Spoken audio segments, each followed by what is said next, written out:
Peace, peace, peace. The Conscious One and the Brother Chief Holiday. Sure, we gonna play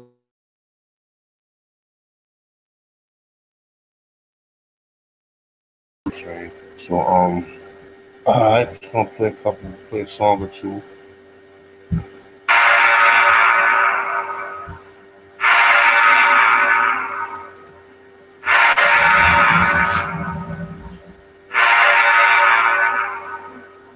As long as I'm dancing, acting or rapping, walking around like I don't know what's happening. You like me, you like me, you like me. If I'm talking about drinking and nothing about thinking, as long as I'm high and I never ask why, you like me, you like me, you like me. Yeah. But the second I start with the state of the economy, black leadership, black cards, and black sovereignty, that's when you can't seem to follow me. Confusion, you feel like you're losing. I'm no longer amusing. This song's about choosing while you cruising. Either black entertainment or the black revolution. People love to see a young black man rap until he wakes up and realizes he's caught in the trap. So as long as I'm dancing, acting or rapping, walking around like I don't know what's happening, you like me, you like me, you like me. Hey, hey, if I'm talking about drinking and nothing about thinking, as long as I'm high and I never ask why, you like me, you like me, you like me. But the minute I get in it about the way these rappers spit it, the minute I start spitting that truth, it comes a critic. I freestyle off the top like removing your Yankee fitted, but they not really checking for skills, they want the gimmick. Many of the challenges we face, we can solve them, but there's no trust, no unity, and that's the problem. Black people fighting amongst themselves, that's the problem. White people fighting amongst themselves, that's the problem. U.S. foreign policy is simply just bomb them. Rebels against their own government, the U.S. arms them. Then when things get out of hand, yeah, they try to calm them. More money, more diplomacy, just charm them. If that doesn't work, then they move to Osama. Turn them into a terrorist so they can disarm them. Through the corporate media, we don't stand a chance, but too many people want us to just stand and dance. So as long as I'm dancing, acting or rapping, walking around like I don't know what's happening, you like me, you like me, you like me. If I'm talking about drinking and not about thinking, as long as I'm high and I never ask why, you like me, you like me, you like me. You like me, you like me, you like me.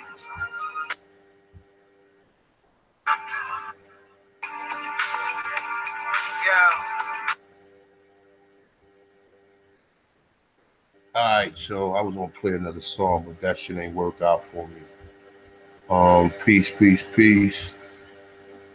Conscious One, like I mentioned, the boy Chief Holiday is with me as always. Just wanted to just do a little live stream, man. We was talking about doing something earlier. Sorry we started so late.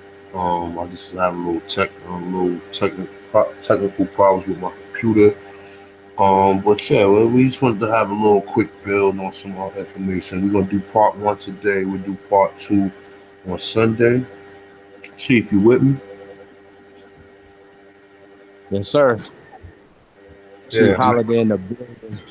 we still The got truth is here. The truth is here. The truth is in the building. you gonna let some What's good, right?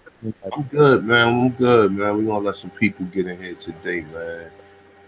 That's what's up. Yeah, man, no doubt, man. I just wanted to just have a little build. I was actually thinking about this earlier.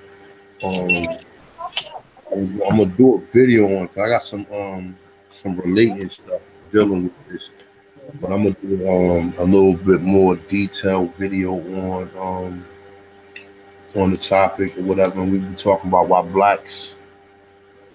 blacks ever get reparations? And when we mention blacks, black is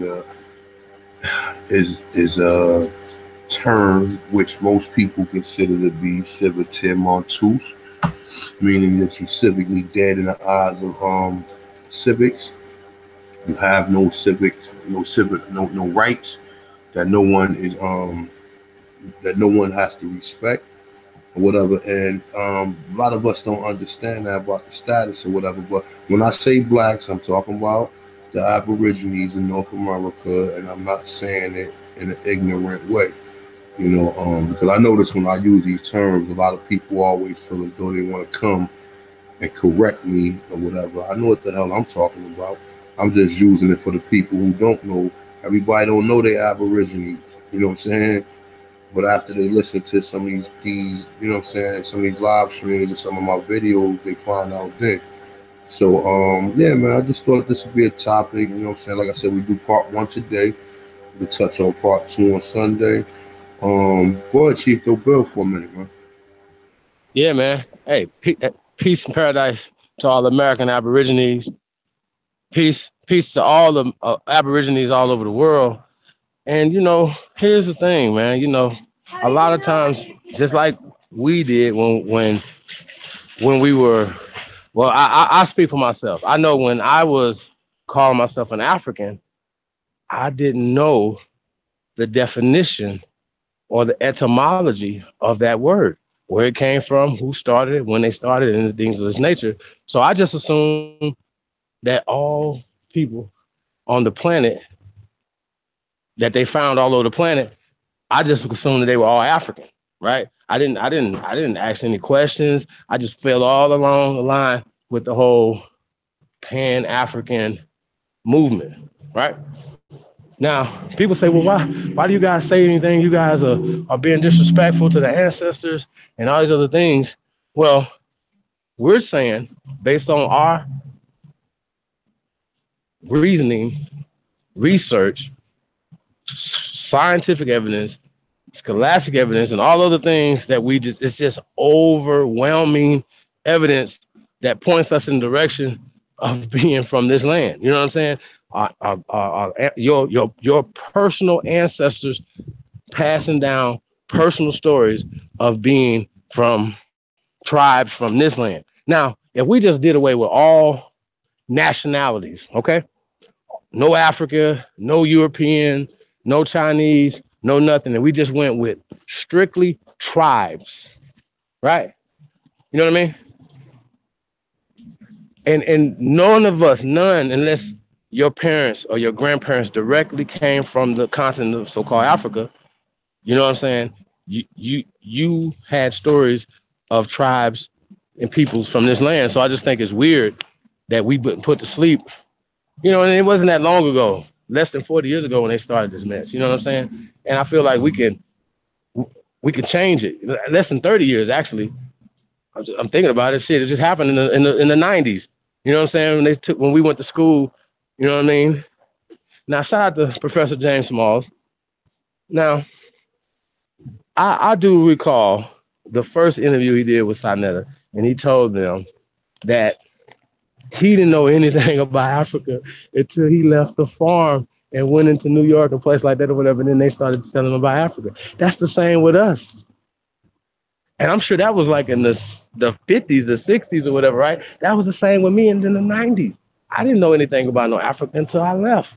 You know what I'm saying? So the only stories that we had, because we didn't, they started indoctrinating us in the late, mid to late 80s on this whole Africa thing and changed our names. We all didn't get the memo. Like did they send an email out? Did they send it in a mail? Oh, we call you all African Americans now, right? No. So they just did it based off of some weird shit. Yeah. But I just think it's weird, bro. You know what I'm saying? And what we're trying to get a hold of, right? What we're talking about is reparations, right? Because a lot of people say, oh no, you guys are, you guys are saying that slavery didn't happen and all these other things, and you guys are saying that, so it means you don't want reparations. Well, guess what? The only people that will ever get reparations would be the so-called natives or the indigenous peoples of this land for all the things that they have done to us. Like, it's just crazy to me that you guys make up these weird reasonings to try to back up what y'all trying to say. And they'll say anything from nose to skin complexion to hair textures. All those things is all your evidence, along with roots and Gone with the Wind and Huck Finn. I just think it's weird. And I just think that we're gonna have to get some real scholarship here or whatever. Cause I seen the new video that these guys did. I watched a lot of it, man, and I was just thinking to myself, like, one, you're contradicting yourself. Because you know, when you said that America is a social political constructed word, well, also African is a social political constructed word. And we have to ask ourselves, just real and definitely, or is Africa giving us any political power? Hey, bro, can you answer that question? Do you think calling yourself African gives you political power? Say what? Do you think by us calling ourselves African American gives us political power? Absolutely not. There's no such people. And let me just, you know what? Look, let me just put this out there, right? Look. All right. There's no nation in Africa that backs African Americans that have yet to come out and say we adapt them as a nation. So understand that. And like in most countries in Africa, there's about 30 million people roughly around that area. Some of them have more, like 100 million, but for the most part, more of them broken down like in 20 million groups of people or whatever. None of them have ever addressed us and say, all right, well, we accept y'all as one of the nations of Africa. They will never do that. And then think of it like this, right? What the problem is with us is we're not a nation. That means when shit happens to us, no one is going to back us. The motherfuckers who back us are the people who they put there to back you. So when shit happened to us, you got motherfuckers like Al Sharpton come out. If something happened to someone in the Chinese community, the country of China steps up and say something. If something happened to anybody in Australia, the country of Australia steps up and say something. If anything happened to someone from India, the country of India will step up and say something. But the problem is we are in the motherfucking we are in the snake's pit. You know what I'm saying? Because the country that we so happen to inhabit, the people, you know what I'm saying, who run a country, who can protect us or can provide for us, turn a blind eye to it. You know what I'm saying? So understand that. That's the reason why we are divided. And the people, like I said, when shit happens to us, the people that come out and speak out on stuff that's surrounding us is Al Sharpton. And these niggas is paid agents. And these niggas is paid to deviate you from the conversation of reparations. Now, Al Sharpton talk about reparations, but he don't push it in the proper fashion. You understand what I'm saying? Because, you know, he'll mention it or say, oh, well, they will never give us reparations. Motherfucker, they give everybody else reparations. And then, like I said, I got a couple points, man. We're going to do another show on this. We're going to address this. We're going to talk about it. But, yeah, man, I mean, like I said, you have no nation to back you up. And we're so divided, you know what I'm saying, through, you know, religious and through social classes and economical classes, to where you got rich blacks who fucking straight sell out. You know what I'm saying? And it's a couple of different levels of rich blacks. You know what I'm saying? You got the bougie blacks and shit, and then you got the rich blacks that just marry white or marry outside their race or whatever, and then just forget about black people, period. You know what I'm saying? Try to bleach themselves out to where, you know what I'm saying, to where they can be one of these ambiguous races or whatever and say, oh, well, I'm multiracial or whatever. Like, that shit helps. You know what I'm saying? You ain't part of no race, motherfucker. You talking about you multiracial. You know what I'm saying? You ain't part of no race. Then if you claim that, you're a fool if you do that. But, you know, you got these people who, you know what I'm saying? I know this is going off the topic a little bit, but you do have these people who want to identify, oh, I'm German. And my mother was black or my father was Native American or whatever. And I'll be looking at these people like, yo, you fucking lost in the sauce, man.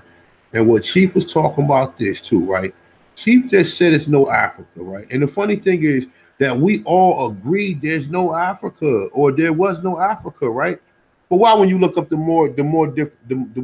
definition or etymology of the word Moor, say West Africans?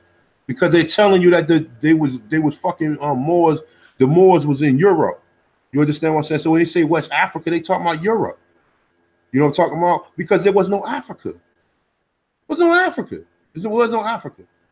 You know what I'm saying? So when you say West Africa, you're talking about Europe. You gotta be talking about Europe. You know what I'm saying? Definitely. I mean, even though it would be kind of northwest, but they're talking about Europe.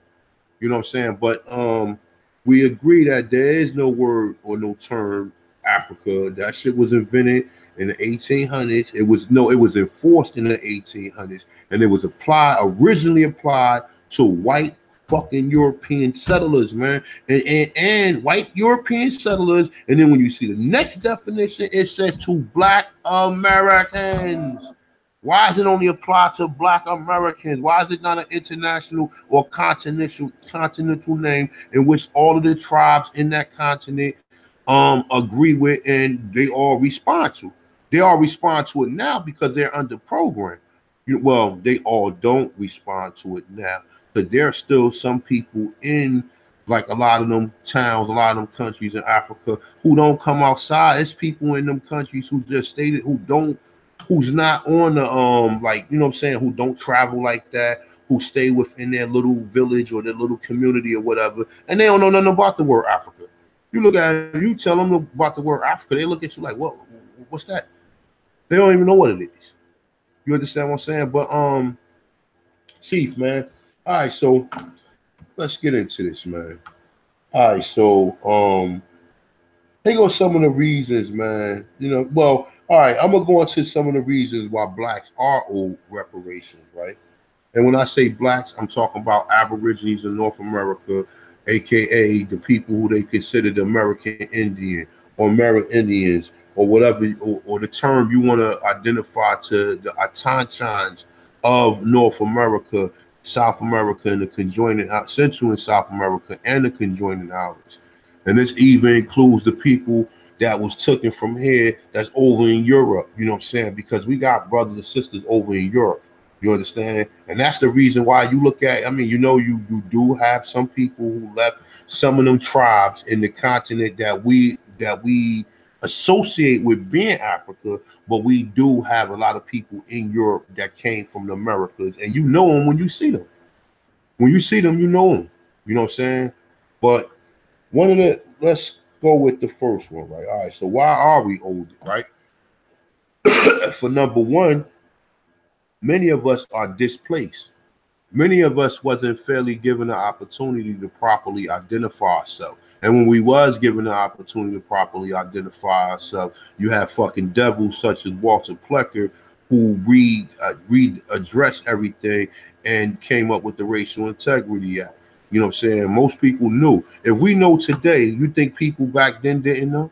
If today we finding out now, and when you just somehow ask most these, you know what I'm saying, Black Americans or African Americans, when you so mostly ask them, most of them tell you they got Indian in their family. But they are naively taught that the Indian is a damn either a fucking mongoloid or some mulatto looking person, and they do not know that they are the Indian. And that's the sad shit. That's the sad shit. Like, you know what I'm saying? And that kind of plays into a lot of Masonic symbols and codes that you hear today. You know what I'm saying? That's another saying how they say they took the capstone off of the pyramid because the pyramid didn't have full knowledge or a certain degree of knowledge or whatever. And that's the same thing dealing with us.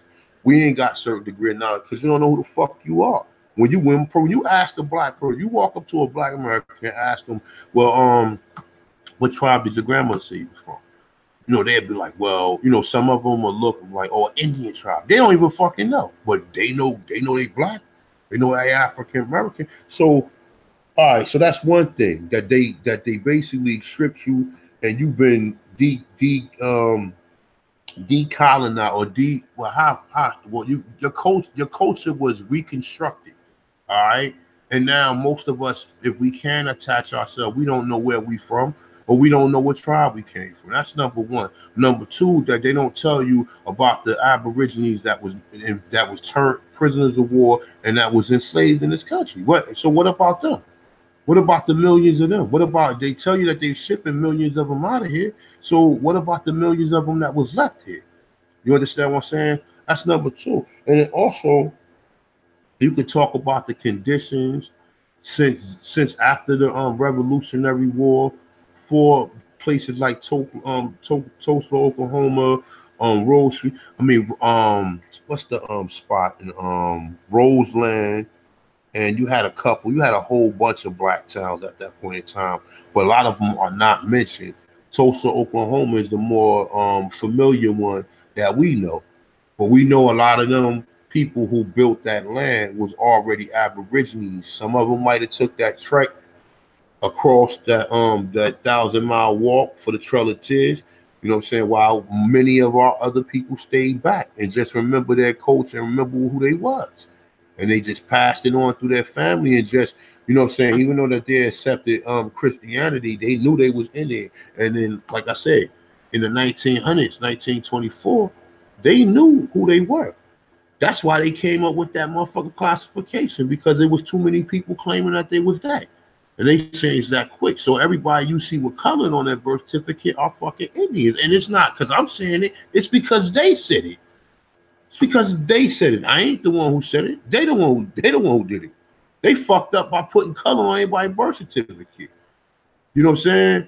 But like I said, I mean, I'm quite sure we could talk about, like I said, through Jim Crow. We could talk about even through the 1960s and 70s, through heroin, through crack. We could talk about all this could basically be a talk that can generate reparations, or what we would call is a redress of grievances. Now, Chief. Yeah. What you mean? Got something to add with that? Well, I mean, think about it though. If we went to court, right, a fair balanced court, right, and we laid all our grievances out on the table, right? You know what I'm saying? In front of the whole world, there would be nobody with a right mind that would look at that and say, "Oh no, those people aren't worth. They shouldn't get reparations." But the problem is they have fooled all of us to not even ask for the right things or classify ourselves as the right things. If you start classifying yourself as an African American or somebody that's black, that's nowhere in law that would dictate you to have or to receive anything. You know what I'm saying? So we got to get back to who was original Americans when they came here. Who are they calling Americans, you know, legally? You know what I'm saying? That's all we want to talk about. I don't like talking about the definitions unless the definitions are talking about us, you know what I mean? Because they changed so many other things, but one thing that hasn't changed is the legal definition of this thing, right? So if we know that there are UNDRIPs and ANDRIPs and all these other things that are out there that protection for indigenous people, but if you call yourself African, you're not even asking for indigenous rights as a people, any of the grievances or anything like that. You know what I'm saying? It makes no sense at all. It makes no sense at all. You know what? I'm gonna go when I get a chance, the rights of indigenous people, and show you what sections in it that apply to us in the section. And also, like I said, there's another House Joint Resolution. I think it's either 192. I can't think of it right now. I think it's 192. I think it's House Joint Resolution 192. If I'm not mistaken, okay, I could be wrong about this, but I believe that is the one when they mention all of the different tribes that receive federal benefits to this day. But I'm gonna look it up or whatever. I didn't have time to look that up. That actually just popped up. Actually, I just thought about that when we preparing for the live stream. Mm-hmm. But nonetheless, though, but there, and also we take the fact that it took land from people, man. And that's the next video I'm gonna do. I'm gonna do a video on. I'm not gonna do a live stream on it though, but I'm gonna do a video on it with what I'm saying, with articles and details and everything. What I'm saying, how they took the 48 from a lot of the people south. You know what I'm saying? I think it was like 40,000 supposedly free men or whatever who received land. Army actually went in there and took the land from the slave owners. So what happened? After Lincoln got killed, fucking Andrew Jackson, devil ass, his ass went back and took the land from them and gave the land back to him. You know what I'm saying? You know, another person, just to talk off of I mean, to take it off of the point what we talking about. Another interested person or person that's of interest is fucking Albert Pike, man. He's a person of interest, and I've been digging up a lot of information and reading a lot of stuff on him.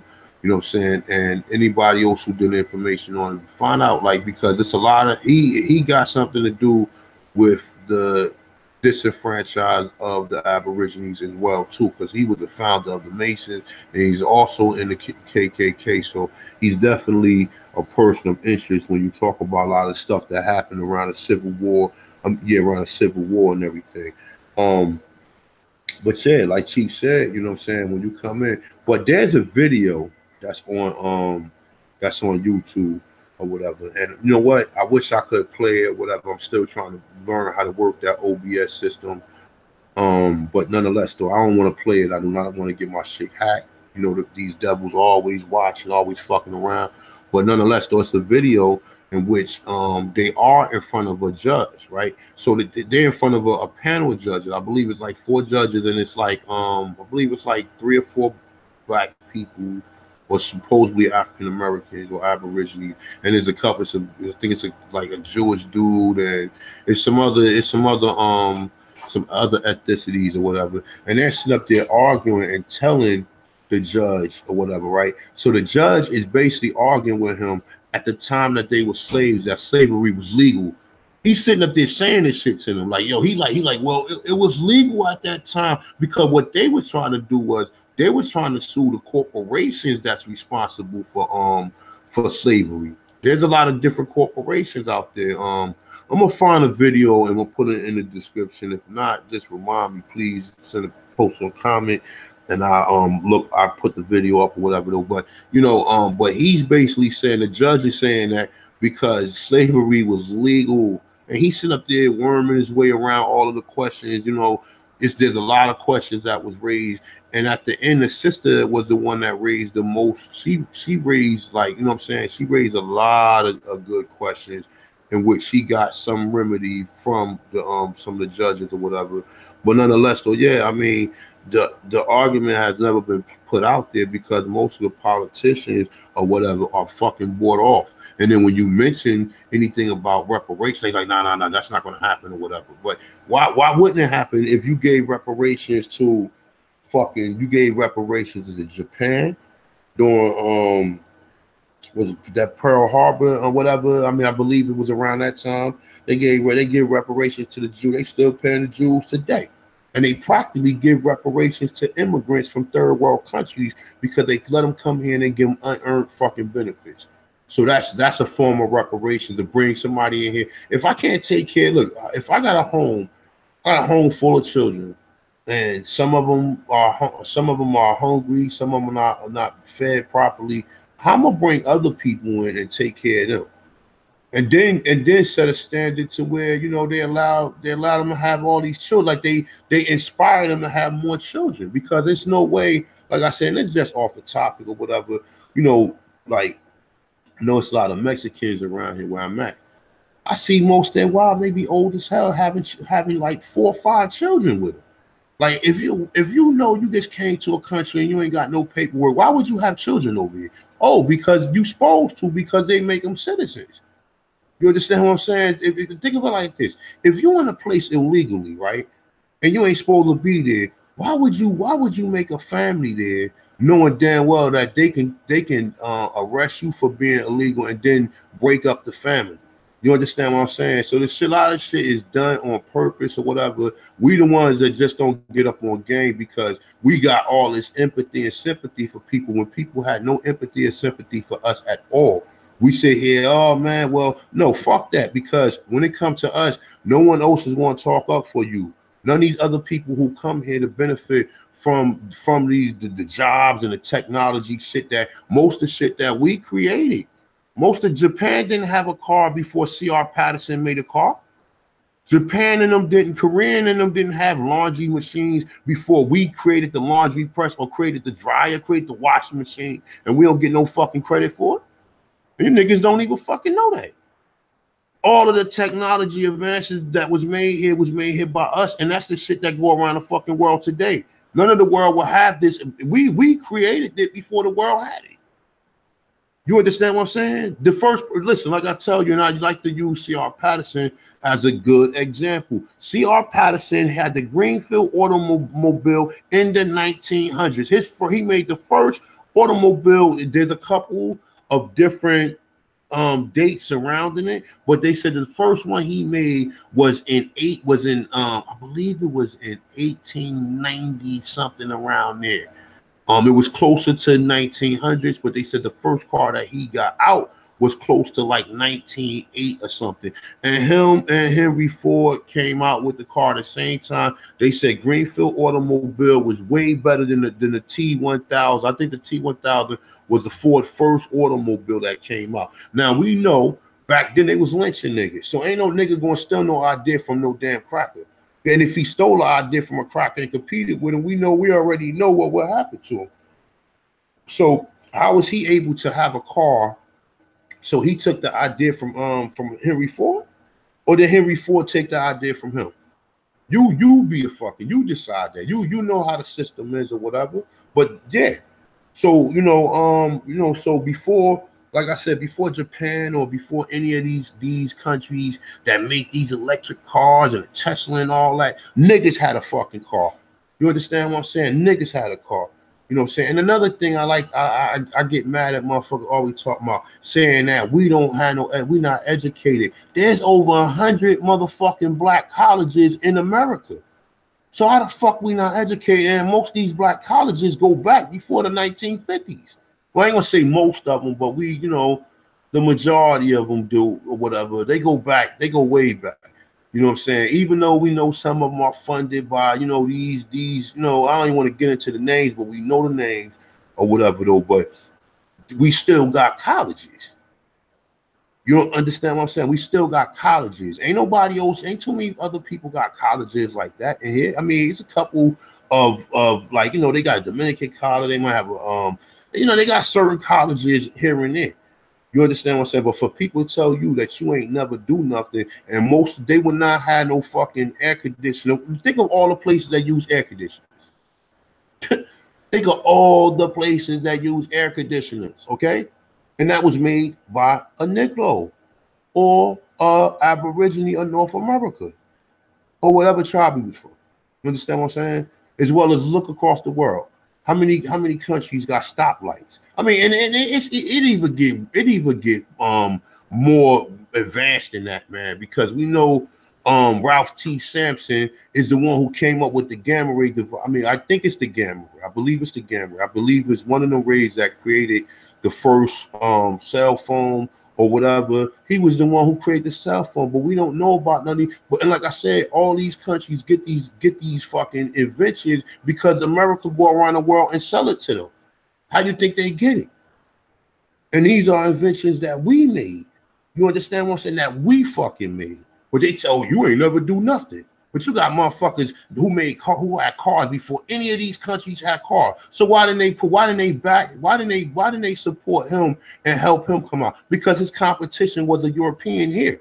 So of course they don't care about nobody across seas being a competition.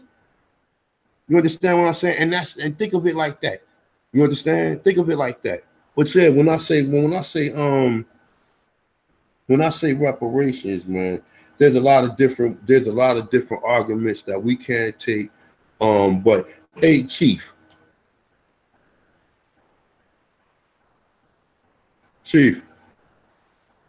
Yeah, I'm here, bro. So I mean, what do you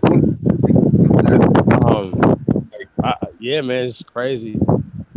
I mean, I mean, you know what's crazy though? For a person to call themselves scholars, historians, teachers, it's just it behooves you to do real research and be a free thinker and think outside the box. I mean, most of our problems are just mental. You know what I mean? It's not physical, it's more mental. If we was to, you know, invest in each other, invest in our own stuff, you know what I'm saying? It would be better. Like, you know what I'm saying? I don't understand why we don't understand that. Like, we not only invented everything, but we make the world go round. Period. You know what I'm saying? So I don't understand. I don't know why we don't mentally get out of the weak talk all the time. You know what I'm saying? It goes back to these words, family.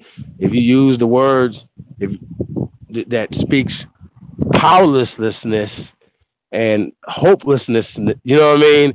And oh, we can't. Oh no, that's too big. Oh no, we're scared. Oh no, that's the devil. Oh no, that's too big. You know what I mean? I'm scared. We're too little. You know what I mean? So those are all the things that I'm hearing from the community that's put out. You know what I mean? Now you don't have to go out here and be talking crazy, jump out the window. You know what I mean? Be just rah rah rah rah rah. But we can stand firm on facts, and the facts are that we are the greatest people on this planet that have been put to sleep.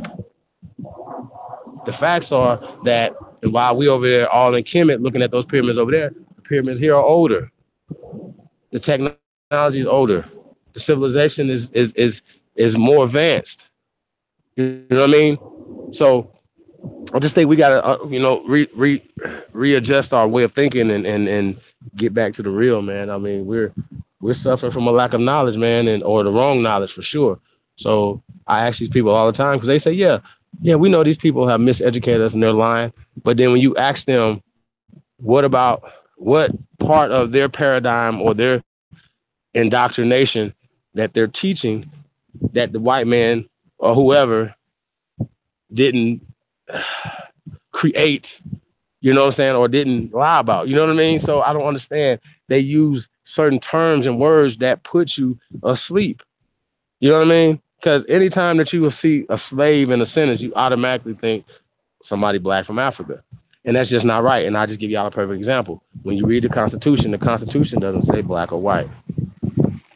Not even the 13th Amendment, where they incorporated, you know what I'm saying? That's when they incorporated slavery, you know, and just sheer numbers. It's more of us in slavery, physical incarceration right now. Physical will have to work for somebody, whatever, you know what I'm saying? And all different levels, not only prison, but, you know, county jails, you know what I mean? All that type of shit, right? So, yeah, it's more of us in prisons or in some type of prison system than they were in slavery, in so-called slavery time. So it's just weird how they, you know, make these things up.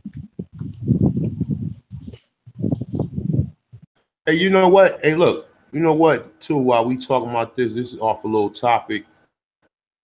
I was watching this video by your man again. Everybody hates Angel or whatever, right? Now I just be watching it because he just be putting some blatant titles out there. And one of the titles he got is "Your great grandmother was not a Native American; she was enslaved by them." This little nigga is retarded, yo.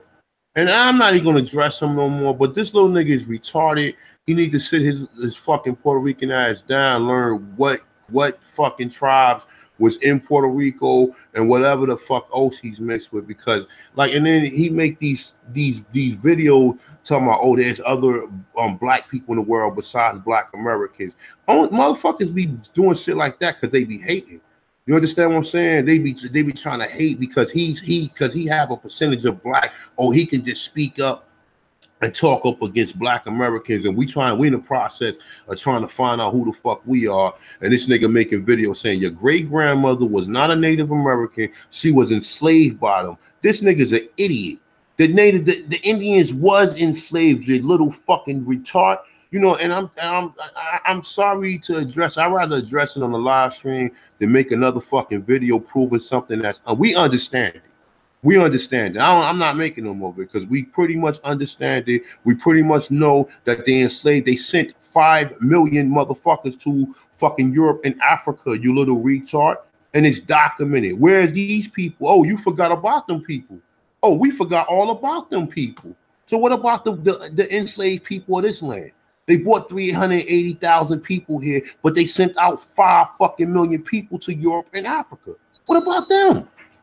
Oh, they don't count, right? Oh, your grandmother wasn't a Native American. She was enslaved by them. You see what I'm saying? This shit is misleading. And you're going to have, and then a lot of niggas is just really trying to really tap into this information because their subjects and the shit they talk about is lame. And no one want to talk about that shit. You know what I'm saying? No one want to talk about it.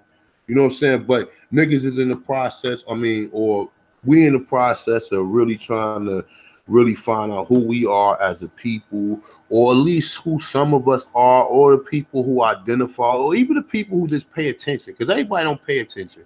Everybody don't have time. Most people don't know. Most people is on that escalator. They just riding that escalator to hope the escalator take them where the fuck they going. You know what I'm saying? But when you have niggas who make blatant statements, oh, your grandmother wasn't, listen, we already then checked out. We already know Peru is the oldest pyramids. We already know that, okay, even if we don't believe Michael Cremore information, somebody had the fucking balls to say that it was a person, or it was 3 people over here that's a date 300 million years old.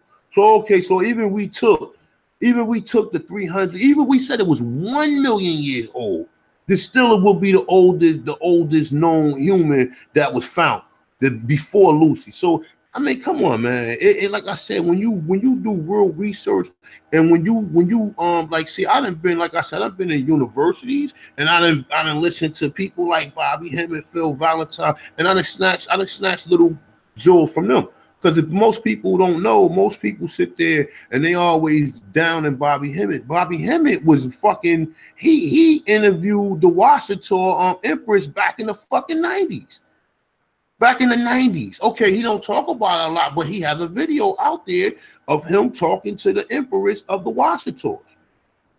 You know what I'm saying? So come on, man. Like, I mean, this stuff, like I said, a lot of this stuff been out, and a lot of these, like, how did they say they the oldest Washingtons are the oldest people in the nation? Why would they say in the world? Why would they say something? Why would they make an outlandish statement like that? Because of Michael Cremore, they found bones here that was 300 million years old. Now, some people be like, well, damn, the Thompsons were kind of naive. No, I'm not naive. It's like, yo, it's like when you read so much of this stuff, you be like, hold up, man.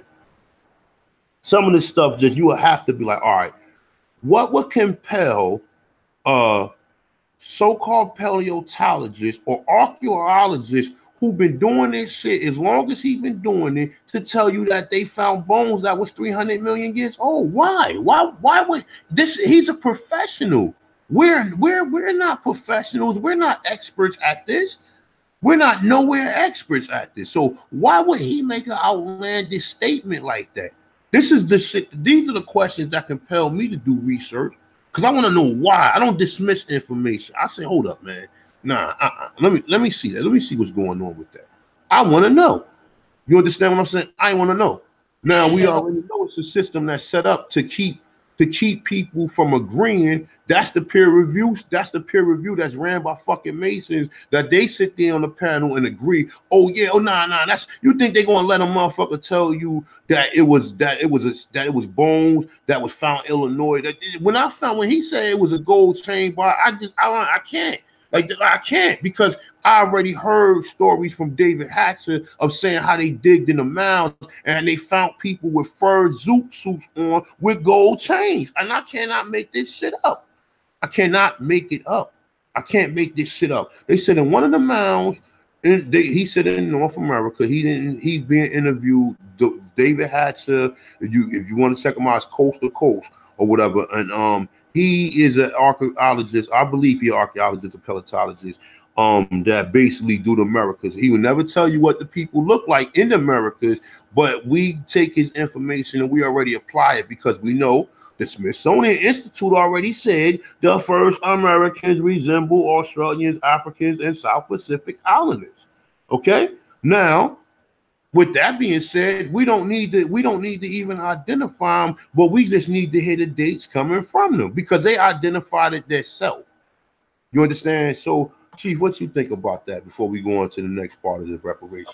Well, listen, man, we can give them so many peer-reviewed,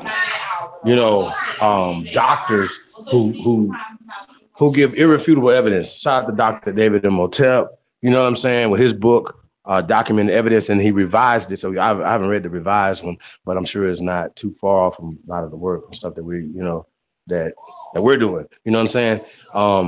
I say this, you know, and just like anything else, I consider myself a master student.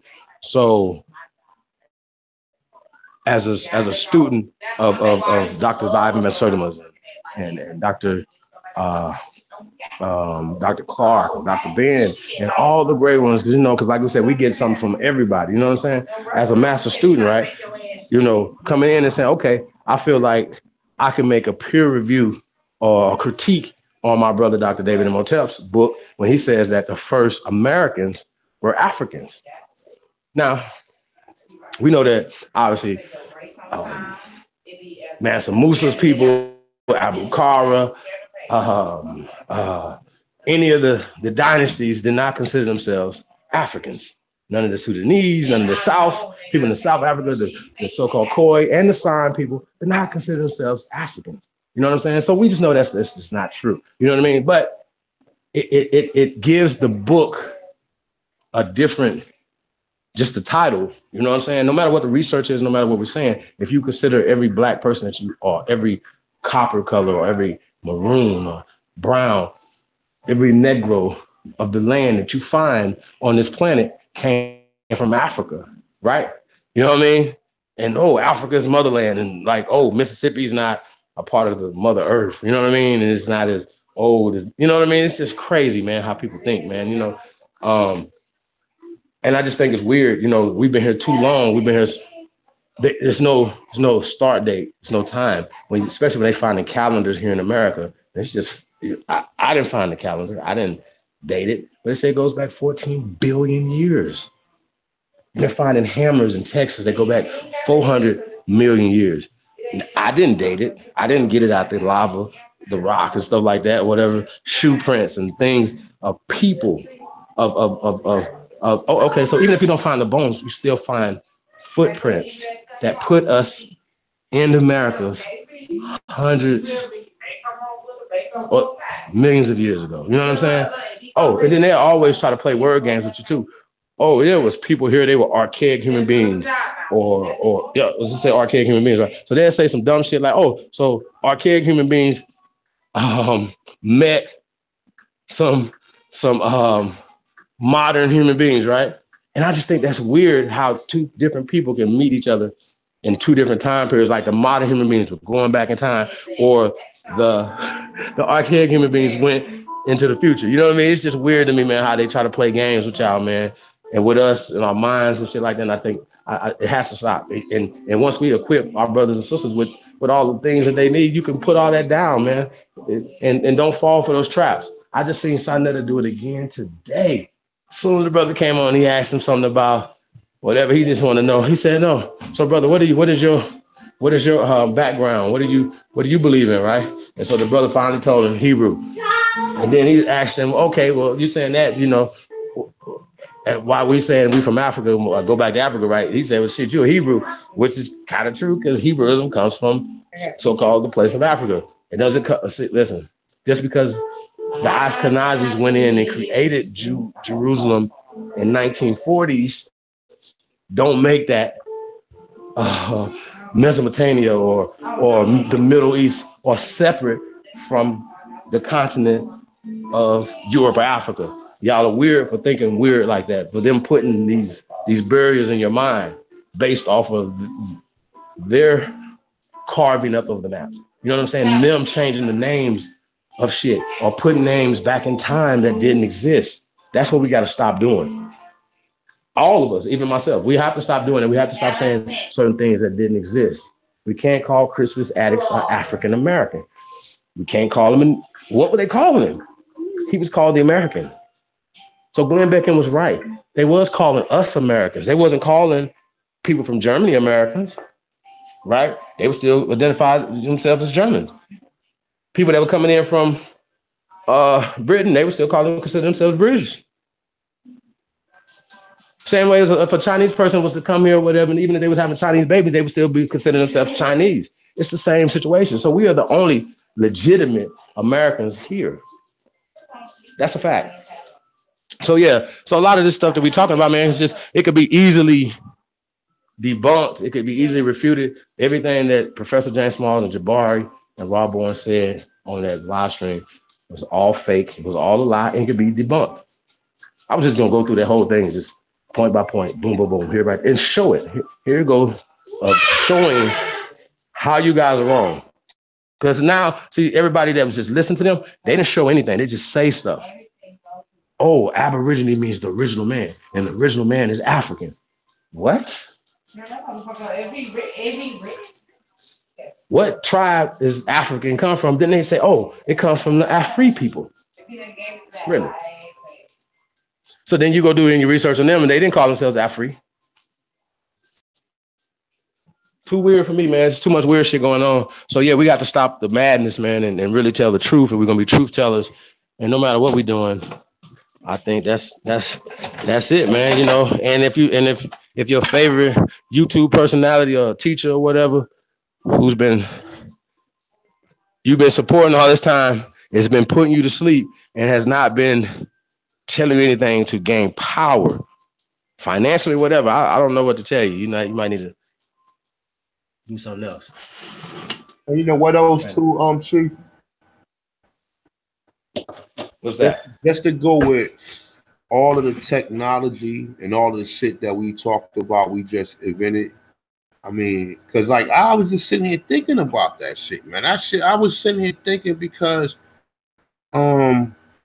if you look at if you look at China, in the 1950s, I don't think China had automobiles, and I don't think they have. I'm not sure about it, but like I said, I remember a lot of them fucking karate movies they used to be showing back in the 80s. They showed China still have fucking horse and buggies and shit. Them karate men used to be jumping off of horses and shit. Like, I mean, we know that might have went back a little further, but that gave me an idea when I was really thinking about it.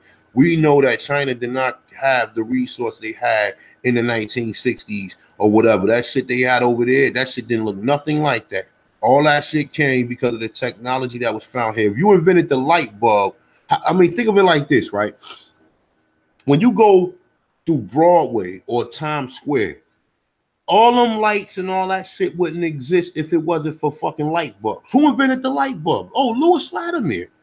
Oh shit! But they give it to fucking Thomas Edison though, and then they named a whole city after him. You know, but nobody know who Louis Latimer is. You understand what I'm saying? I might be wrong about his. I know his last name is Latimer, but he's the one who made it. They were trying to say, "Oh well, he's the one who helped." No, he made it. You lying motherfuckers. You know what I'm saying? Because the motherfuckers in there, he was the day, and they were watching him work. You know what I'm saying? And then they sat there and didn't even give him no accreditation. But shout out, rest in peace to the elder Louis Latimer who created the light bulb that they don't give him no credit for. But we know some people say the light bulb was in Kemet, but we know that they might have had the light bulb in Peru. You understand what I'm saying? But nonetheless, though, like it's a lot of stuff, man. It's just a lot of stuff that we invented that nobody even give you credit for. And I know this ain't got nothing to do with the reparation talk, but like I said, we're gonna really go into it on Sunday. But you know what I'm saying, just think about it. Think about how many people say, oh, Black Americans, you don't want to do nothing. Oh, you don't educated, but you got colleges, you got inventions that surpass around the world that people use every day. The elevator. Oh, it goes on and on and on and on. When you do the research on this, you'll find out that there would not be no fucking import-export truck if there wasn't for the Aborigine in North America. He invented the import-export truck. So that means that you would not have frozen food. You would not have things that you would not be getting, like I said, mangoes from Guatemala or from Mexico or avocados from there. If it's not for a truck with refrigerator in it. You understand what I'm saying? So when you start looking at it, you're like, hold up, man. All these countries that got all this technology advance got it from us. They all, and we're the one who invented it, and they make it seem like, oh, Black Americans to do. None of these motherfuckers invented none of the stuff they made. China make everything, but China ain't invent everything. They sent all the country, all the factories over there. And let them build it. And then what they do is they had their people build it. See, it's more of a communism or whatever. Like you got all people, I believe, when you say communism, everybody have everything in common. There's no capitalism. If a person invents something, the government take it, and then that person still get paid the same thing everybody else get paid. That person still live in the same house. You don't get to live in a freaking mansion with a fucking yacht. No, they all got everything. And then what happens is the wealth is distributed evenly, to where the government get an opportunity to build itself. That's how China built itself, by letting the people labor. Because y'all heard of the fucking suicide nets that they got in China, the iPhone.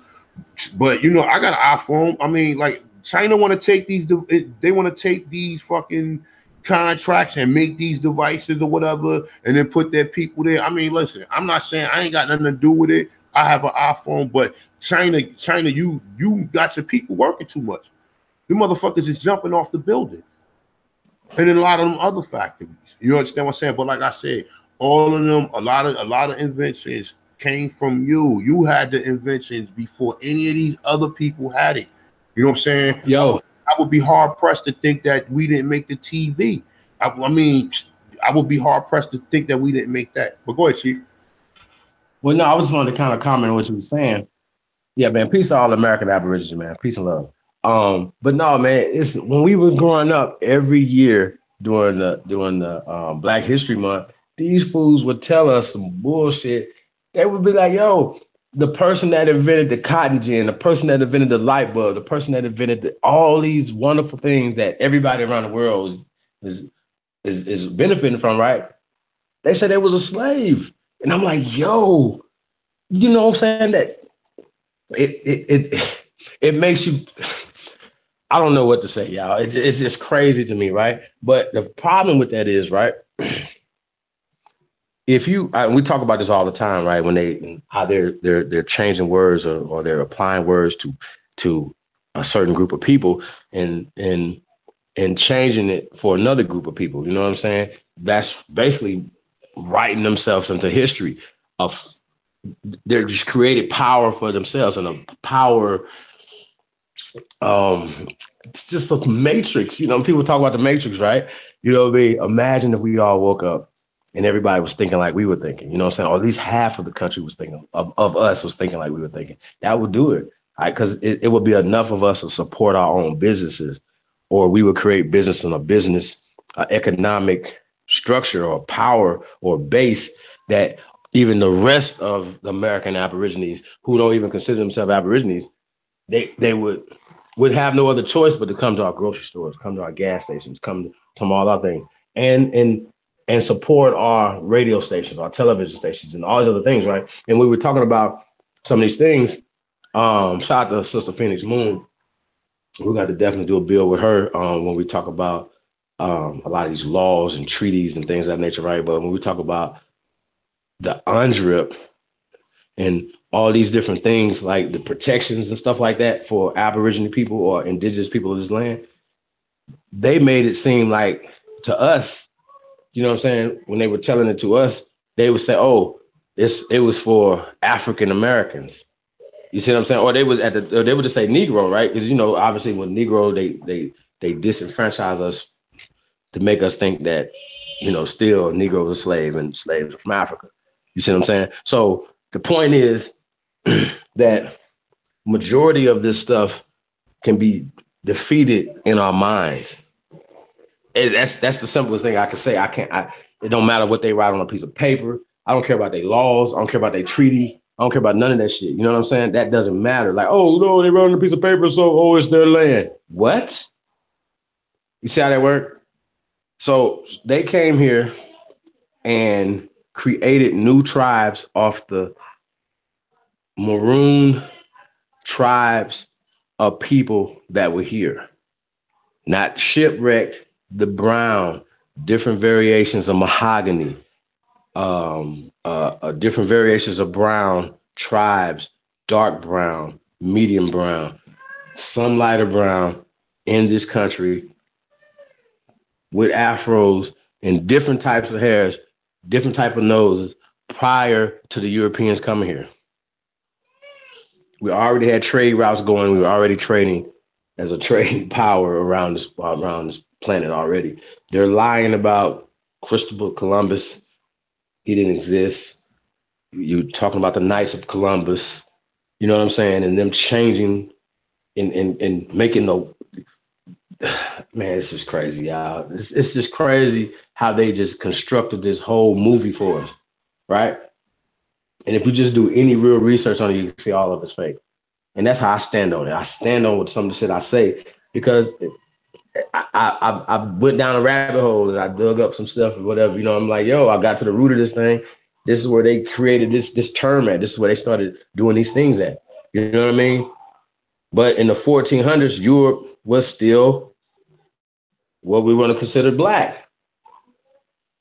And it started lighting up towards the end of 1400s, 1500s, 1600s, or whatever. You know what I'm saying? So I just wanted to know how and why did a whole color and a caste system mind frame and this whole mind, where did this come from? And that's why I'm kind of researching now, like, where did this come from? Because if we can figure out where it came from, then we can kind of do away with it. Because it's weird to me because when, you know, it's a different type of racism for us in Europe. You know what I mean? Like, I don't get it. Why is it different in Europe than it is here? Why is it different in Korea than it is here? You see what I'm saying? Why is it so there has to be a reason for the animosity once they come here in this country. And it has to be for competition. You know what I mean? Like, we the only ones not looking at going into the Asian corner store as losing the competition. We the only ones that don't see it like that. They see it like that. You see what I'm saying? So people say, well, why is history important? Why do you guys talk about history? Because if you understand not only your proper history and all these other things, but just knowing who you are, your identity, and all these other things, right? It lifts the inferiority complex that we have to these people. You know what I'm saying? Once you stop believing in them as a deity, it can help you move differently. You know what I'm saying? Psychologically. And that's where we're losing that psychologically. So, because people will start doing things, moving differently once we psychologically start thinking differently. So that's why I'm at with it, man. So we gotta keep pushing, man. Shout out to all American Aborigines, man. We definitely appreciate y'all coming out. Peace. Hey, look, just on another note, right? I was just reading this article right here, right? And it dates the 20 richest people in Africa, right? Now the number one richest man in Africa is I guess his name is pronounced Aliko Dangote. I guess that's how you pronounce his name. And he worth $12.2 billion, right? And he got his money from cement, sugar, and flour, right? Now number two is Nicky Oppenheimer, right? He's worth $7.7 billion, right? Do you know what his industry was? The diamonds. So, I mean, we already know about the De Beers and what they did to the people in the Congo.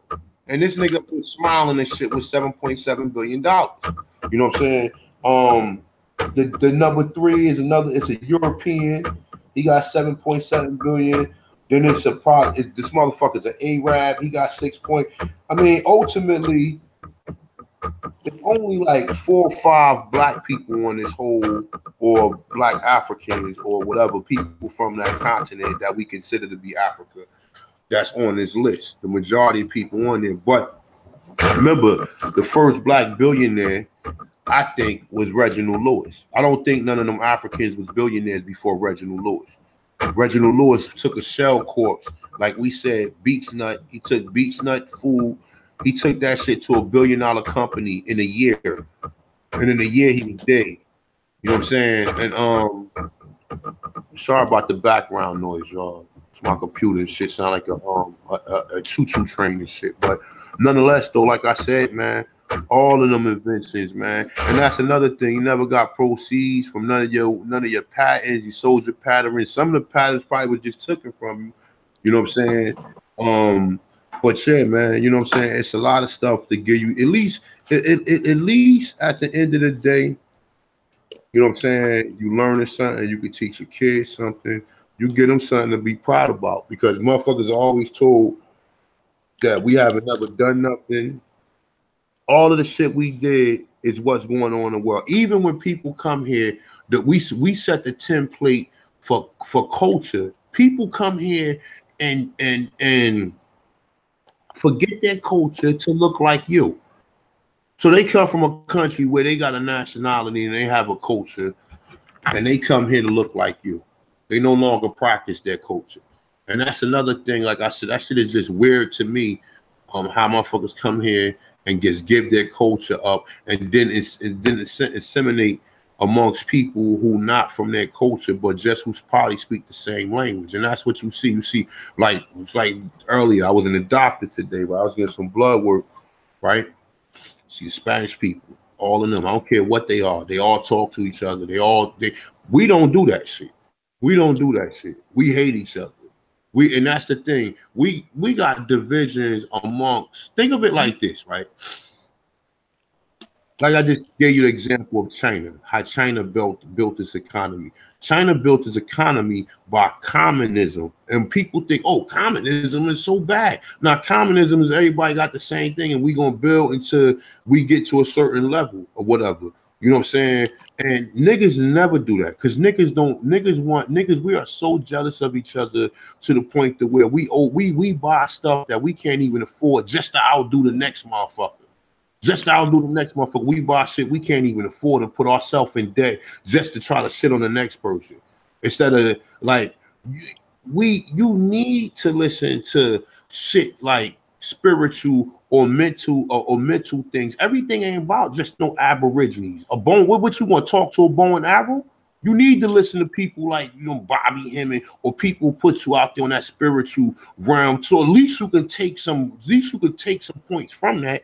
Never mind who's a Mason. Never mind. That's what I'm saying, man. People get too caught up with information. That's why I do what I do on my platform, because I already tapped into so many different reality or so many different speakers that most people won't talk to, or most people won't even try to. Oh, because they be like, he's that, or he's a Mason, and that's what stopped a lot of people from getting the information. A lot of people won't even listen to C. Freeman L. They won't even listen. Oh, he's a Moore. Oh, I won't. They won't even listen to C. Freeman L. Listen to C. Freeman L. And he'll set you right. He'll set you right mentally. He ain't saying nothing about. No, he ain't telling you. Like, I'm just saying, man. It's a lot of people out there who you can get some type of spiritual, because we need healing. We need healing. I was sitting up there listening. Like I said, I was telling Chief. I was up there listening to C. Freeman L. for like 3 days in a row. And the shit he was talking, like the shit he talking about like, and he was even talking about stuff about how we treat our kids, and all children don't need to be disciplined in this way. He wasn't just talking about no history. He was talking about stuff that which black people, and it's a lot of stuff that he said was relatable or whatever, and it applies to it, but people won't listen to it. It's not that many Aborigines out here, man. It's not that many. And there ain't a lot of them that's really spiritual like that. You understand what I'm saying? What the fuck? Oh, they go eagle. Oh, let's pray to the eagle. Nah, it's a little bit more than that. It's a little bit more than that. It's a little bit more than that. So, like I said, people, man, you get your studies up, man. Get your studies up. Don't take none of this shit. Like I said, I'm a student. I'm a student of life. I'm not here. I know people read books by Hitler, or read books by, you know what I'm saying, by people who people oppose of, just to adapt that information. The information is big. You don't take the person. That's the problem why people having problems right now with motherfuckers like Polite, because people invest too much into these characters and think that they holier than thou. No, you extract the motherfucking information. You don't be mesmerized by another fucking human being. You extract that information and you become a better human being. That's what this shit is about. Or you become a worse human being. So, like I said, man, at the end of the day, man, I mean, this is what I'm about, man. And like I said, I don't change who I am. I don't roll with everybody. It's me, Chief Holiday. Yes, people out there we fuck with or whatever, you know what I'm saying? But like I said, for the most part, I speak my mind. I speak up for what I speak up for. I ain't with nobody to where nobody can tell me, oh well, don't you say nah, fuck off. I say what I want to say. And I talk from the life and I talk from the experience that I experienced. And I don't tell nobody to do nothing that I wouldn't do. Or like I said, man, just stop being so uptight, man, because we be sitting up here arguing on these comments. We supposed to be up here building, man. We supposed to be building, man. Don't take no, just because somebody have an ideology that might be different than yours, worry about the ideology that's similar to yours. If he's saying he's an Aborigine, let's talk about that. Let's not sit up here and talk about and keep talking about the same shit, man. Let's talk about what we got in common that we can come together. Because that's what we get caught up. Oh, I don't like that nigga. He got red on. Oh, you know what I'm saying? Oh, I don't like that nigga. He got this on. Oh, I don't like, this is the same nigga rich shit. The same nigga rich shit. The same shit I just told you about. Oh, it even go in church. Oh, they outdoing each other in church. You know what I'm saying? Oh, she got this big ass hat on, can't even come through the door because the hat's so damn big. Got like fucking flowers and shit on it. You know what I'm saying? But yeah, man, and this is like I said, man, we gotta really check ourselves, man, because I mean, like I said, man, we be running in place, man. We run in place, man. I mean, like I said, life is you here to learn, and hopefully you won't have to come back to this fucking hellhole and deal with this shit again. You know what I'm saying? But some of us gotta come back. You know what I'm saying? And it is what it is. But you ain't gonna get them teachings from listening to no straight Aboriginal. You gotta tap into these other entities and learn other information, because there's some other things going on between just wearing feathers, walking around here like oh la la la la la and making Indian chants and shit. It's other shit going on out here that you gotta tap into. Yeah, I'm an Aborigine, but I study the mystics. And I'm sorry, that's what I do. I study the fucking mystics. I study the mystics, I study health, and I study the world.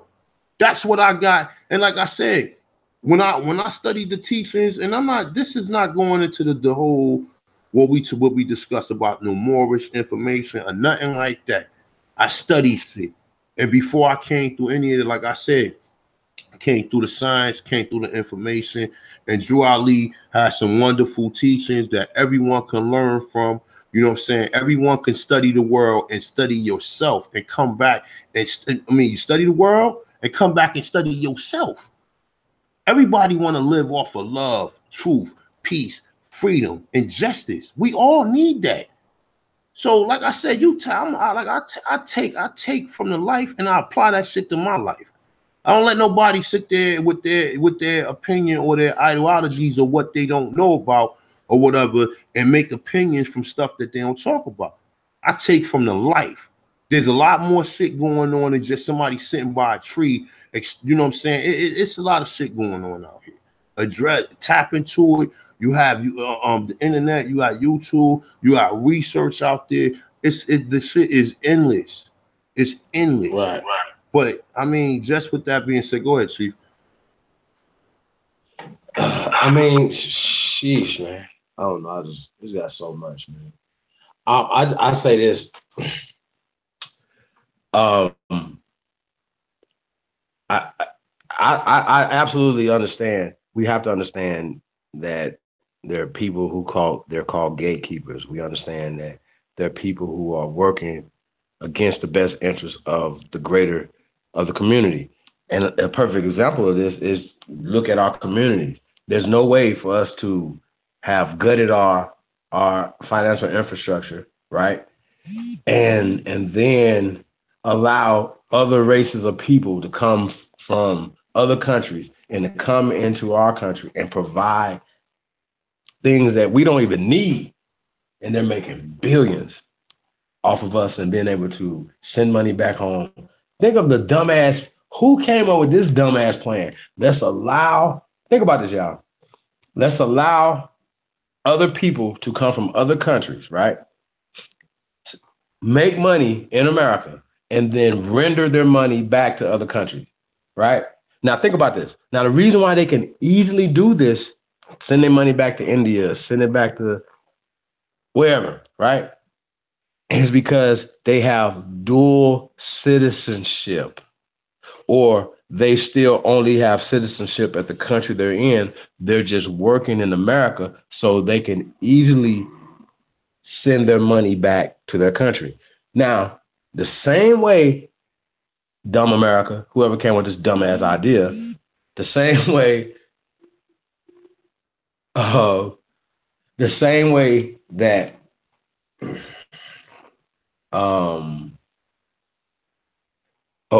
the same way that they could say that we are Americans, right? You know what I'm saying? They say, okay, so we can say we Americans, right? And African Americans, right? We say we African Americans, right? But we can't just render any of our money back to any of these countries because what? We're not citizens or have dual citizenship or any of that type of shit. But these people come here, they work here at the same places you work, same dollars or whatever. Even if they're making less money, they're still rendering their money back into their countries. And obviously because of the exchange rate and things of that nature, whatever, like I said, this dude told me they're living pretty wealthy. They own some smoke shops and things of that nature, right? In America, right? That every $1,000 is 50,000 of his money in India, right? But India has over 4 billion people. So he banks from India. He pays his houses off, his cars off. Way faster India got in India. Huh? Huh? Just to clear, how many people India got? Over 4 billion. Nah, hell no. They only got like 1.2 billion. 1.2 billion. They got 1.2. Yeah, China 1.4. Oh, look. China got 1.4. Or India got like 1.2. The Americas got almost a billion people. Africa got almost 1.4 billion, and it's all scattered around. Other than that. But nah, India ain't got no 4. I just want to clear that up, Chief. Because I don't want nobody in the chat when they go, oh man, India ain't got no 4 billion people. But go ahead. Well, this is some of my stuff I was reading. No, that's all good. But go ahead. I'm sorry. I'm only trying to call. Have millions. Well, the point is they don't have millions. They got billions. Yeah, exactly. So 2 or 4, they still got billions. And the point is that $1,000 of US dollars is worth 50,000 of his money, right? So in his country, but it's still, how I want to say, he's still enriching himself by putting his money into his Indian banks. You know what I'm saying? You know what I'm saying? So it's just crazy. You know what I mean? How we play ourselves, you know, with this with it. You know what I mean? So it's just weird. But no. So why would we be doing that? If we calling ourselves, hold on. If we calling us, you still there? Yeah. If we still calling ourselves African Americans, right? Why aren't we rendering, you know, with a country? It would make more sense. The millions of Americans here say that whatever money you're making or whatever, you put in their banks, you know what I'm saying? You're using cards to pay for stuff or whatever. So your money's worth more and these dollars in that country, it helps that country. So why wouldn't that be a good plan?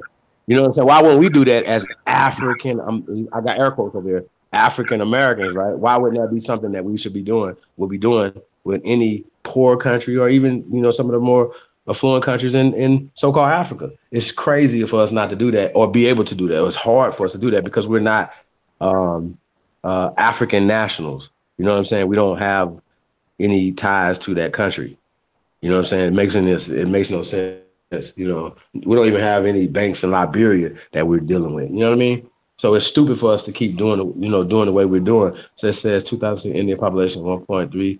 Okay, thank you, Prosper. Now, yeah, I don't know. I must have read something wrong. That's all good, Chief. Though, man. I just wanted to just clear that up, man, because we got to keep it. We got to try to at least keep this shit like 100. You know what I'm saying? Like, listen, bro, that's what it's about. We here to keep everything 100. You know what I'm saying? So I'm with it. If I'm wrong, my whole point is though that he still, and then they're buying farmland there. You know what I'm saying? He's telling me that he said the land and stuff is like doubling in value every year. I'm like, yo, shit. I'm talking to them like, yo, how can I, be a part of that? That, you know what I'm saying? They're not gonna bring me into their money situation. You know what I mean? Why aren't we doing these things? So all this is stemming from the racist science, right? Because we got to go back to the science. Right. Everything that you see, the racist attitudes, the abuse, everything that you see around this country, around this world, is based on the out of Africa theory, as well as the theory of evolution. I need y'all to understand that. These people have put this racist indoctrination into the DNA of this world. It's a trick, but they have done it. And scientists now come out now and say, those guys were fucking wrong. We're sorry. Right? You know what I mean? Like, come on. They're like, listen, come on, y'all. That's fake. They're lying. They were trying to, they had political reasons why they're doing things. And people say political, well, what does politics got to do anything with science? But damn it, they used the science to justify all the political things that they were doing to the people, and then made the people believe, oh yeah, we're cursed. Because it says it right here in the fucking book. It says it right here. It says you're cursed. You see what I'm saying? And that's the fucking problem right there. They can put something on a piece of paper, slave codes. You can't be here. Black, so over here, white over here. What's the difference? You know what I'm saying? It's crazy. Damn water fountains, right? You fall for it, look. And they show you a picture and you straight fall for it. They write something down like, watch this. They be like, oh, watch this, Patrick. Watch me get these niggas. Write some shit down. Shit, I'm about to write down. I'm a billionaire. Well, maybe that'll come to y'all believe it. I'm a billionaire. Shit. And the more, look, and you know those people who the most ignorant motherfuckers is these so-called educated black Negroes. They, oh my God, yo, bro, oh my God, worse. Oh my God, you understand what I'm saying? Smart dumb. Because you already know how to talk. I can switch it up, but I choose to talk my Indian motherfucking slang. I'm not. This is not a competition about who's the most colonized. About the word is this. The fuck up, man. I'm not trying to be colonized like you. It's not a competition. I mean, I'm not here to try to talk. I'm not English. I'm not from England. So I'm not trying to, you sitting up here having a debate with me because how much better English you speak than me, you fucking fool. You colonized. You understand what I'm saying? Then you don't even embrace any of the Ebonics that you do speak. We speak Ebonics. We got motherfuckers around the world speaking Indian. And you niggas don't even know it. You don't even know it. We got Africans speaking like us. Everybody, bro. Look the fuck around you, man. If you look around you, you will be proud of yourself, even in your ignorance, even in your worst conditions. You should be proud of yourself, because even out of the hell of the 80s, when you had crack cocaine, people was dying, babies, all this fucking horrific shit was like a nightmare, a zombie land and shit. You understand what I'm saying? We witnessed this. We made it through it, but what came good out of it was, if you want to say hip hop, that's still something that we invented, that the world go round.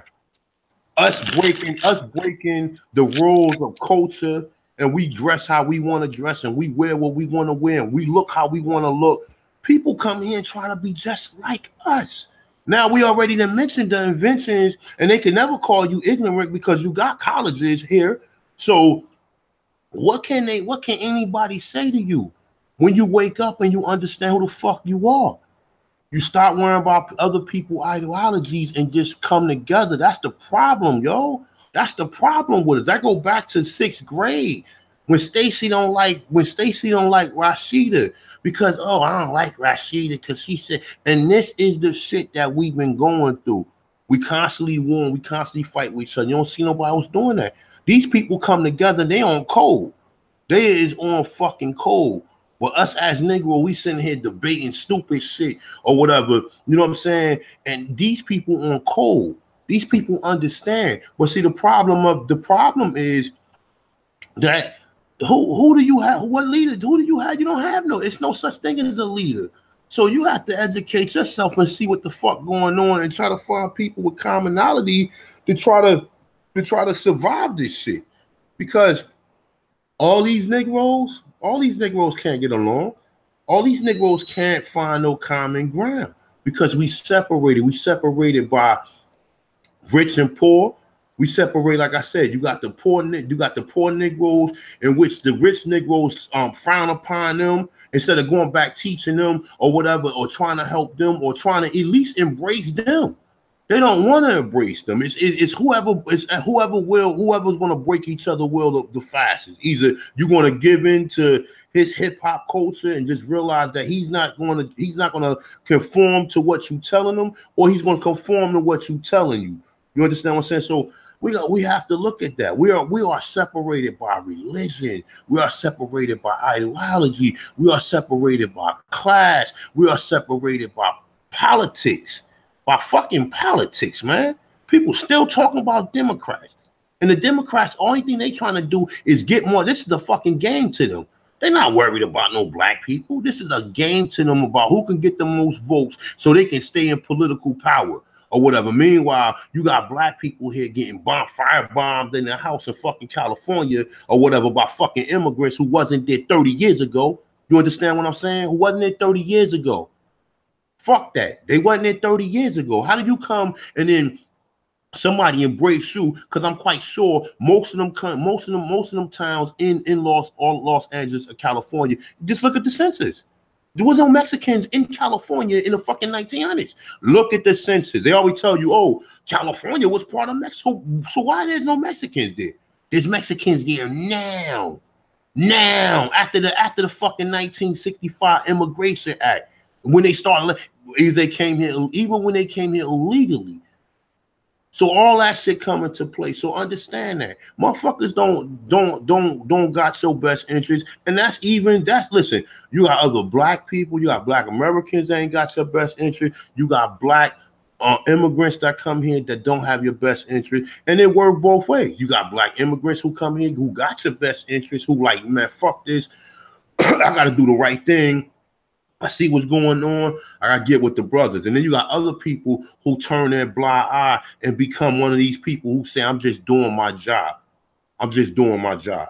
You understand what I'm saying? And people come here and they just worry about, oh, who got the most material? Oh, I made it now. Oh, I got more than he got. Oh, I'm better than him or whatever. Oh, it was easy to come here and get this. Yeah, it was easy because they let you come here and you beg to fucking come here. You beg to come here, and that's the reason why it's so easy for you to get your shit together.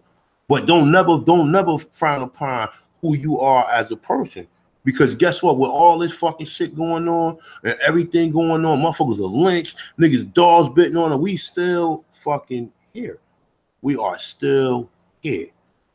We're still here. On welfare and all, on sagging pants and all, ignorant motherfuckers and all.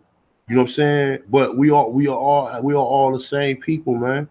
And that just show you a lot of the people who so bougie or with these so-called bougie characteristics or whatever, them are some of the same energies that sold us the fuck out for trinkets from the European.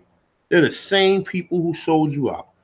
The same people who stand and walk around with their, I'm not saying, maybe some of the ladies inside the chat room might have a Louis Vuitton bag or a Gucci bag or something. I'm not trying to, don't think I'm trying to really do it by that. But them same women who think that, oh, they, you know what I'm saying, who got their head up in the air. A lot of that shit is insecurity, man. A lot of that shit insecurity, man. The same thing with niggas, man. That's what I told my boy earlier. I said, man, yo, you invest in a closet full of Jordans and let a motherfucking tornado come. You gonna be eating them fucking sneakers, you idiot. And you ain't even got the idea. He don't even know what the resource of what life is about. He think life is about, oh, getting fresh and going to a bar. No, that's not. I mean, maybe that's what his life is about. I can't even say because you know what I'm saying, it's only up to the person who living in the body. The person who living here, he can. I mean, it's up to that person whether or not he want to accept consciousness. If you don't want to accept no form of consciousness, then you stay ignorant. And that's up to that person. You know how many people you speak to that you put on consciousness and niggas sit here and play 6 games of Madden when you could have just read a whole book, or you could have just read a whole book or listened to a documentary. You just play 6 games of fucking Madden online with a fucking kid. You know what I'm saying? And I'm not saying nothing wrong with playing maybe a game or something just to get a little tension off of you. But come on now. And this is the stuff that's going on, man. And this the reason why somebody gotta tell you who you are, because you ain't got time. You ain't got time to do the research. You listen to motherfuckers. Everybody hates Angel, and he telling you, oh, the Indians, because the Indians enslaved you. You dumb motherfucker. When you look, the Indians was the ones that was enslaved. Yes, and the Indians was enslaved too. The Indians, how could the Indians enslave Africans? You think the Europeans gonna bring Africans from Africa over here and give them away? Listen, you know what? When they say that, right, they don't never account for the wars and the tribes that were fighting for the British or the tribes that were fighting for the French, say for instance, or the Spanish, right? During those different wars. So you had people that you had prisoners and they were swapping prisoners because you had prisoners from both situations. So they'll be like, oh yeah, if they were black, you know what I'm saying? Anybody that was black, he was an African. Anybody that was a mulatto, he was an Indian. You see how that worked? So that's not true. They didn't come up with the term Indian. And here's the thing, right? Rob Boylan was talking about the census and stuff, right? Y'all need to shut y'all little mouths. Y'all can read everything that y'all want to read, but you don't have the comprehension skills because you're under a word spell. You get it? It wasn't any Indians on the census because they hadn't started calling us Indians at that particular time yet, brother. See how that works? So the people that you see on these reservations are either from Angel Island, which at that particular case, they would still be some form of octoroons or citroons or whatever, you know, a mixture of Aborigines and European people. Do you understand that? So whenever you see what they're trying to tell you that they're Indians, these are our brothers and sisters who are mixed. You're not going to find any mixed bones that go back here in America past 1,000 years. Now, I say this all the time, right? So that means I might either just be making something up, right? I might just be making that up, right? Or I might just be doing the research on this, to research the bones. You know, tell you I always got the bones because they always say they got a book or some dumb shit. Now, I prove this point all the time. I say this all the time, and I'm gonna show it. But I screenshotted where they did a video and they were talking about the African burial grounds here, right? But the video they did in the thumbnail had the actual map of that time, you know, of the burial grounds, and it said Negro. Well, I'm saying this because they were calling the Aborigines here, the natives here, the indigenous people here, Negroes, because they were being descriptive. Negro, their terror, the Negroes of this land. So when we say these things to these guys, they don't even respond. They don't respond to the Peru stuff. They don't respond to the bones. They don't respond to anything that's factual. They just go with their dumbass questions to try to poke holes in, you know, some of our understanding of what we're saying. Oh, brother, are you natives? Are you Indians? So you have to correct them when they're trying to come with these certain terms. You see what I'm saying?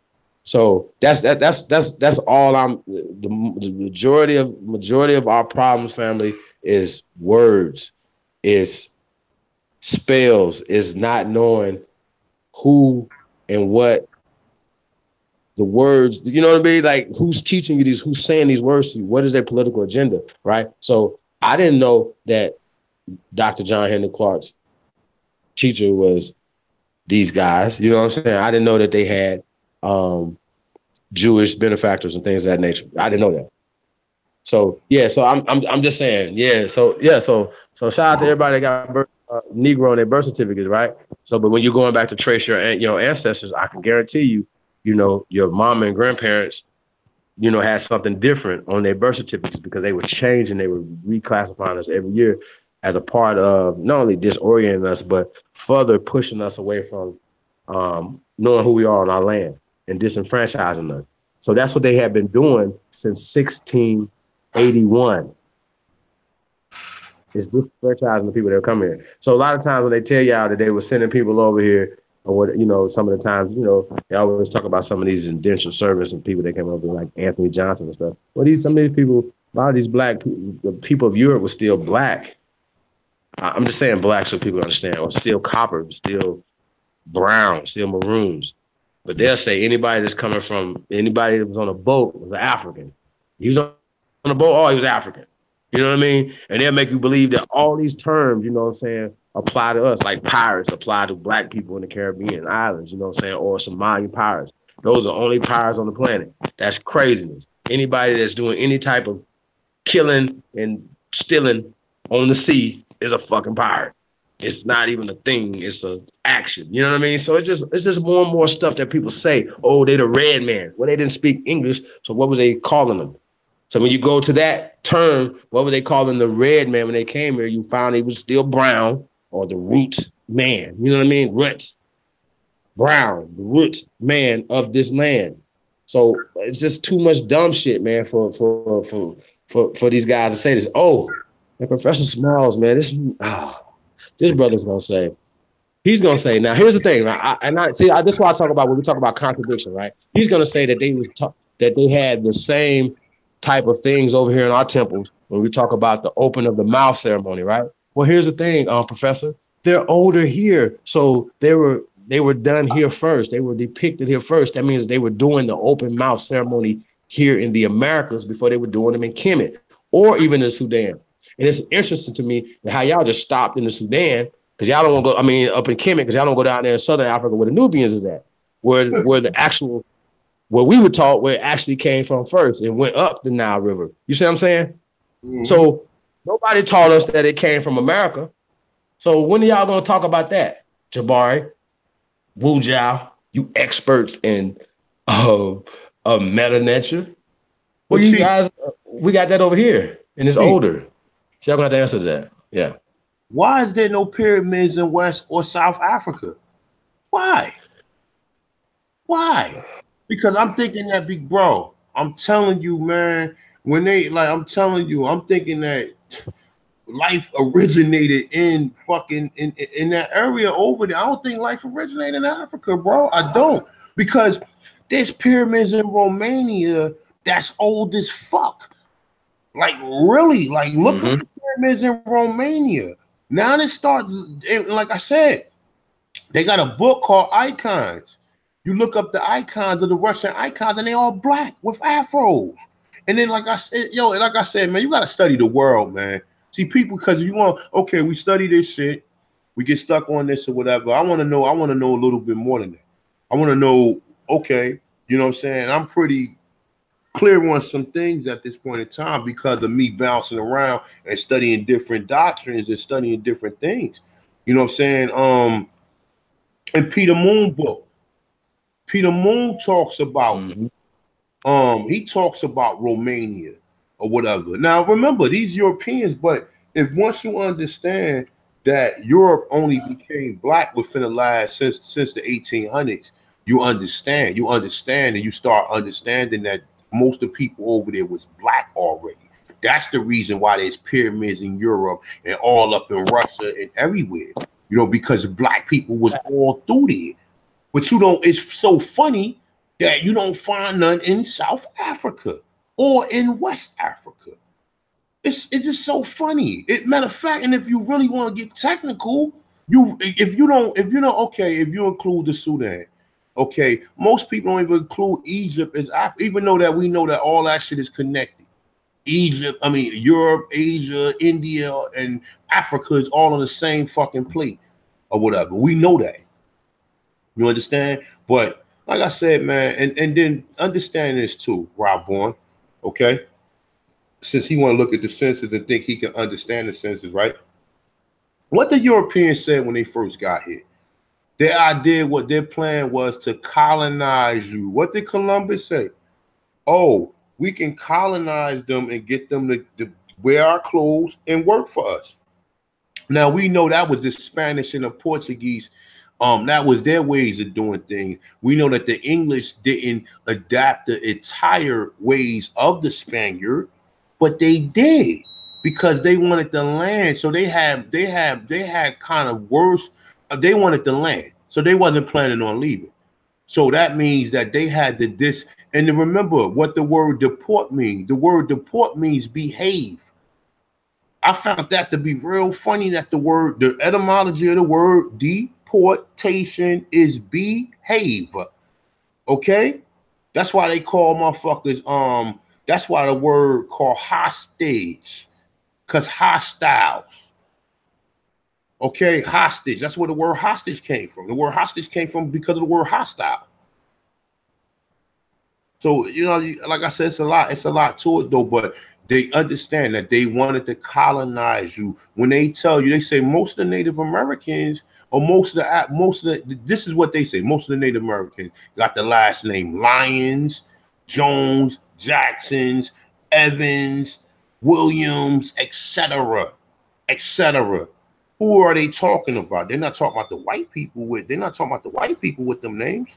So who are they talking about with them names? Who are they talking about with them names? They're not talking about we know the Europeans with them names are not indigenous to this land. So who the fuck are they talking about? What are they talking about? What are they talking about? Angel? So you talking about, oh, you was enslaved. The Indians were enslaved. Listen, let me just paint a picture in his head since he don't understand, right? The Indians, when they was warring with one another, so you had one tribe warring with another tribe, and when they beat that tribe, you will become a POW of the other tribe. That's how they became the slaves. It wasn't because there was no Africans coming over here and they was fucking selling. The European, look, first understand this too, right? When the tribes became civilized is when they started really adapting a lot of stuff. At first, the tribes was already capturing people from native tribe because they was warring with one another. So the people that they got, they would just give them to the Europeans. They just give them to the Europeans. And these niggas think listen, you're not qualified to talk about this shit if you know nothing about Indian slavery. And when I talk about Indian slavery, we just can't talk, oh, it was a couple of hundred, or it was a couple of thousand Pequots or whatever. No. It wasn't. It was a fucking tens of millions. And then when you think about it like this, right? When you really do the math on it, right? They telling you that they sent out 5 point something million. All right, they say 2 point, but we know them numbers. We know how they play with numbers. So I always go over in cases like this. So let's say, okay, they sent 10 million. They sent 10 million Aborigines from this country to Europe and Africa. And remember, someone went to Spain, France, and Portugal. So they ain't just go to Europe. They ain't just go to the Anglo part or whatever. They went to Spain, Portugal, and France, and they went to certain parts of Africa, and they went in certain parts of Europe. So they sent people here, but these niggas have never heard that because they don't do no research.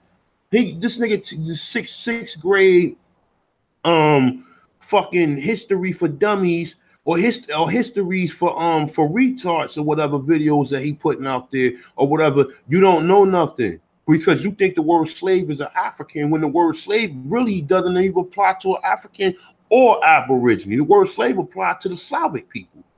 The word slave ain't got nothing to do with us. We're POWs or indentured servants. And that's the thing about it is because we don't know who the indentured servants were. Okay, the indentured servants, some of us could have been indentured servants too. So, I mean, like I said, some of us right now, even on this chat and this live stream, some of us could have been ancestors of prisoners of war, and some of us could have been ancestors of motherfuckers who sold out. So, I mean, I don't know, but I guess at this point in time, we all don't know who the fuck we are, so we trying to find out who we are. And like I tell you in some of my earlier videos, some people gonna find out. that when you find out your ancestors owned slaves or something like that, I mean, then you want to have to do some. You want to have to do some soul searching and try to figure out, was it benevolent or was they family members or what they were trying to do. You know what I'm saying? And that's why I say everybody got their own ancestry. You got your own fucking story to find out. Our stories connect because we're trying to find out who the hell we are, and we assume that we're aborigines of this land. But then our stories disapart from there because everybody got their own individual story. Everybody, I might be Cherokee, you might be Chickasaw, you might be Seminole, you might be whatever. You might be Powhatan, you might be the Powhatan, you might be Ramapo, whatever. It's so many tribes here. And you might be Lenape, you might be the Seneca, the Sunni. Yo, it go on and on and on with this, man. And like I said, you have to find out what territory you was living in, who your family. Most of the motherfuckers with money now are people who been had money, because most of the people with money was able to go to school. If motherfuckers was going to school back in the 1940s, they going to college and shit. Most of the motherfuckers who went to school who had a better opportunity or whatever was most of the people who was part of the boule. And that's how I look at it, or most of the people, because they wasn't giving everybody the opportunity to go to school unless they knew you was part of them, or you was going to uphold their you know what I'm saying, their mission statement. So what you think about that, Chief?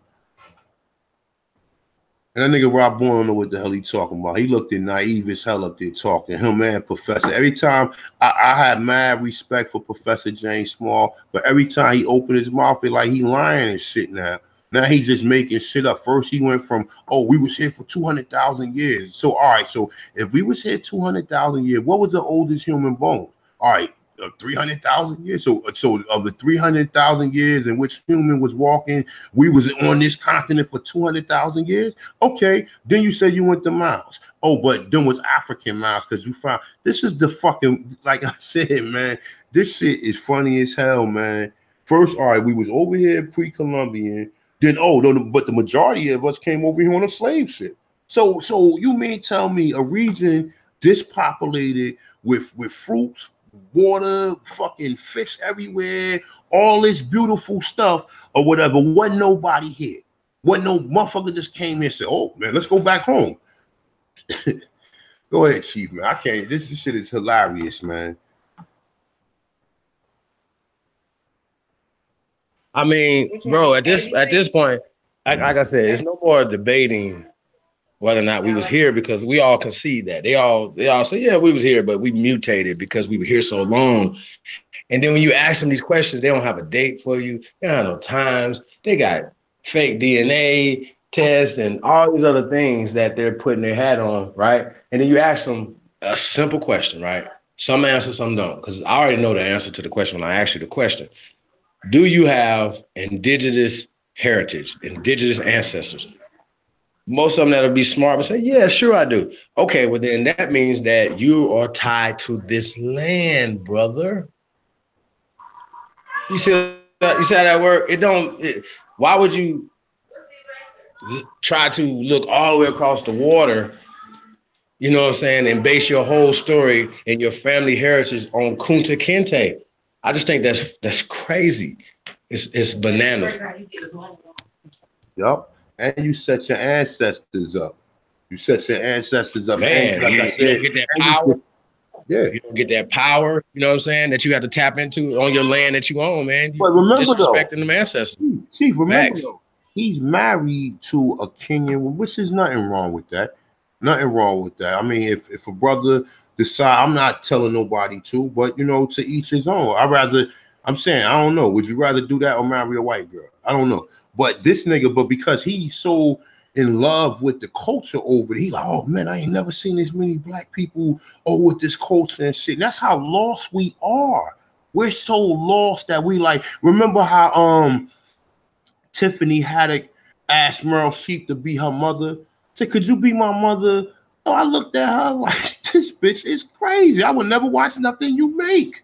You are out of your mind. Like, The devil wear Prada? Like, are you serious? And so these are the same shit we do. We go over to Africa. Oh shit! Look, that's the father, that's the mother. But and then they tell you, oh, you don't look like we do because you got white in you. But then then you go to another country in Africa and you see somebody look just like you, and they ain't no white people there. And this is the shit that they tell you to make you feel stupid. Like the nigga Rob Bourne said, oh, the reason I look the way I look because, oh, we've been tampered with or whatever. Nigga, you, come on, man. Nigga, are you stupid? It's people in Africa who look just like you, okay? Who look just like you. And ain't none of them talking about they got white in them or they been mixed and none of that other goofy shit that these niggas be saying.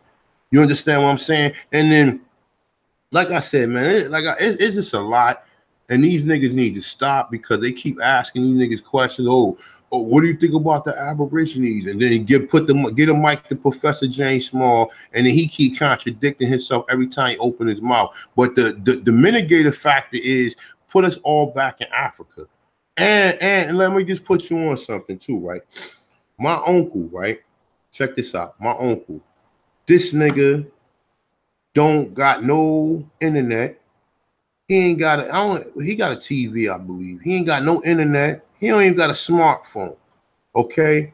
This nigga, he told me that the Cherokee used to speak Arabic. Now, I'm doing research on this right now, so don't quote me on that. But most of the stuff that my uncle told me checks out. Most of the stuff checks out what he told me. And like I said, what I'm trying to do is I'm trying to get him.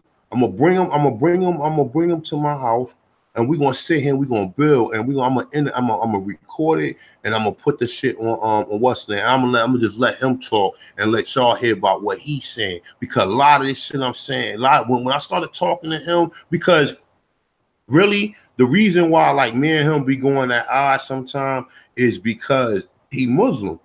And but he was telling me some shit yesterday. He was saying like how Muslims say shalom. No, he said how Hebrews say shalom. He say Muslims say shalom.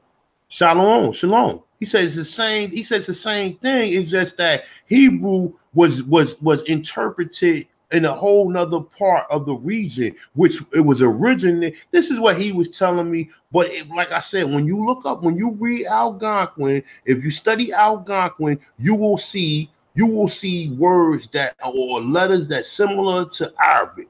Okay, now you got to go on and do your research from there. You know what I'm saying? But like I said, the Americas I think is very interesting, and there's a lot of different researches and a lot of different research that has to be done or whatever. The language, no one is even studying the language. I mean, some of us are. I believe Phoenix Moon, she know a couple of Aborigine words or whatever though, but none of us are studying the language. None of us are studying the language. Somebody should be specializing. No one has a video about the language of the Aborigines. Nobody got no video. Nobody got one. You understand? I see people, everybody got pictures. Everybody want to now I'm hoping I'll be putting something out there to see if maybe it influence somebody to go ahead and make a video about some language or the languages over here. Don't deal with the Mongoloids, deal with the Algonquin and the Iroquois language. Deal with that before that shit hit them. Because that's the language. Let me ask you a question. Was that written down prior to the Europeans coming here? Was that Iroquois or the Algonquin? But that's what I'm trying to say, bro. A lot of these, like, okay, all right, think of it like this, right? If you go back, look at the Newark mounds in Delaware. They found Hebrew all in there, and that's it. The what is it called? The delicate tablets or I can't think of it right now. But yeah, bro, they found, man. Listen, them people don't know. They have no idea. They have no idea. They think we was just over here wearing fucking feathers, and that's not fucking true. You understand? They think that's all we was wearing was feathers. Oh no. No. You see my look at my symbol right here. Look at the symbol. This is an Aborigine smoke. You see that? This is an Aborigine with a fucking turban on with a feather on. Now I didn't draw this shit. But like I said, you gotta do your research, man. And a lot of stuff that I research, I don't put out there because I gotta find some more research to go with it. I don't like just to put something out there because that will be kind of pseudo. Pseudo is where you can't even find people. You can't even find a adequate I'm sorry. You can't find a relative argument for what you're saying, because when I find information, I try to find people who got pros and cons. Then I run both of them through my brain. I say, all right, well, which one to me, or which one made more sense, and which one relates more to the research that's you know what I'm saying, or connects itself to the research. Because if I find three people that got cons, and these motherfuckers got credentials that's higher than the people with the pros, now I need to start questioning stuff. Or if they got the same credentials, because that person right there will be ostracized, you know what I'm saying, in the community where everybody over here agreeing. So, like I said, you gotta do your research, man. You gotta really do. I mean, if it matters, it might not matter. It might Right. you might be an Indian. You know what I'm saying. You find out what tribe you in. You can go ahead and just, you know what I'm saying, and just keep it moving from there. But nah, it's more research. I'm excited because this shit is just starting to really get good. That 103 facts of the black Indians of the Western Hemisphere. I got the PDF. I read the whole shit. The shit is very interesting. You understand what I'm saying? It's very interesting, and I'm gonna go through the whole thing when I get an opportunity. When I get an opportunity, we're gonna go through the whole thing or whatever. But I'm gonna probably put it on this channel because I see I haven't put no videos on this new channel or whatever though. But yeah, man, go ahead, Chief.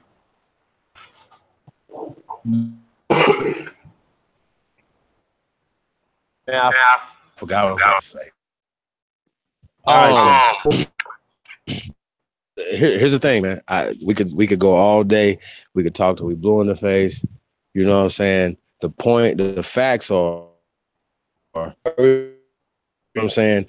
The facts are that all the things that they were telling us about Kemet, you know what I'm saying? From the money having step pyramids on it, you know what I'm saying, in the beginning, to what even now they put African pyramids on the money, right? Because the whole time I'm thinking growing up or whatever, that those every time I seen a pyramid, I thought Egyptian pyramid. Even PBS is still teaching the children about pyramids, right? They'll show pyramids. They talk about in a way that they're not really like they really were depicted and stuff like that or whatever. So yeah, I mean, it's definitely important for us, man, to step our game up as far as intellectual properties, as far as books, as far as moving that we could be doing to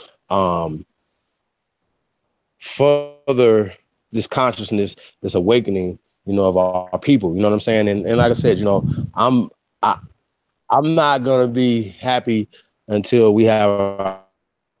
I'm saying it, so not in this lifetime, maybe the next. You know what I mean? And you know, we gotta be able to work hard, man, to put things in place, man, for our family. One thing that we were talking about, you know, when people talk about something to do, right? Well, you know how they have to, you know, anytime somebody get in trouble, they back, you know what I'm saying, whatever, African American or whatever, right? They call the NAACP, right? The National Event or for colored people, right? Something like that, whatever. Anyway, and we understand, you know, who it was started by and basically who they basically. There's really not one institution that we can say, you know what, that one right there, they're working for our people. Instead of crying about that, we have to come up with our own national organization, right?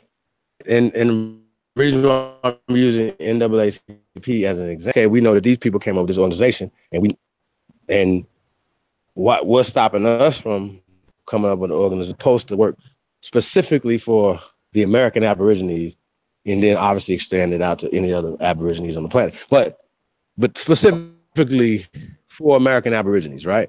And specifically create services and products and institutions, whatever things that will work for our people. What do you think about that, brother? That's exactly what people got to do. Hopefully, people will get some type of idea and just at least start up some type of little social groups for even if you call it Black Indians or something. You know what I'm saying? Just so people would notice what they are. You can start a forum where people can identify with who they are. You can ask them the question: did your grandmother ever tell you was an Indian? And then, like I said, you know, once you start seeing the pictures, see, because most people, they don't understand. They can't grasp the reality that we are looking at some of these mongoloids. Motherfucker, you can't convince some of us that shit. Some of us be looking like, nah, we don't look like that. I'm sorry, yo. You know what I'm saying? But yeah, you need to form social groups, and like they got like Kerry Davis, man, that, you know, the Facebook group, that's a beautiful thing. You know what I'm saying? That's a start. You know what I'm saying? But yeah, I mean, you know, hopefully, man, you know, the kids, man, this could be something that later on somebody can pick up and say, well, look, man, you know, we got research that it was Black people here. They already know. They know. They just waiting for somebody to come out and say something, though. But like I told you before, with the book, don't think that the school system is a fair game. It's not a fair game because it is meant to fucking program you. If you go back and you look at a brother named Aaron Russell is the Joker who made the movie Trading Places, right? He made the movie Trading Places. He also the one that had the interview, and they was asking him. He's actually on Zeitgeist at the end when he talk about the World Trade Center or whatever. He talk about how his conversations with the Rockefeller and how he said that the Rockefeller gave, the only reason he gave women rights was because first he could only tax half of the population, which was men. And that's the reason why they started the feminist movement, so women would start working so they could tax their ass. And he said they could split up the family and teach them what they want to teach them in these institutions.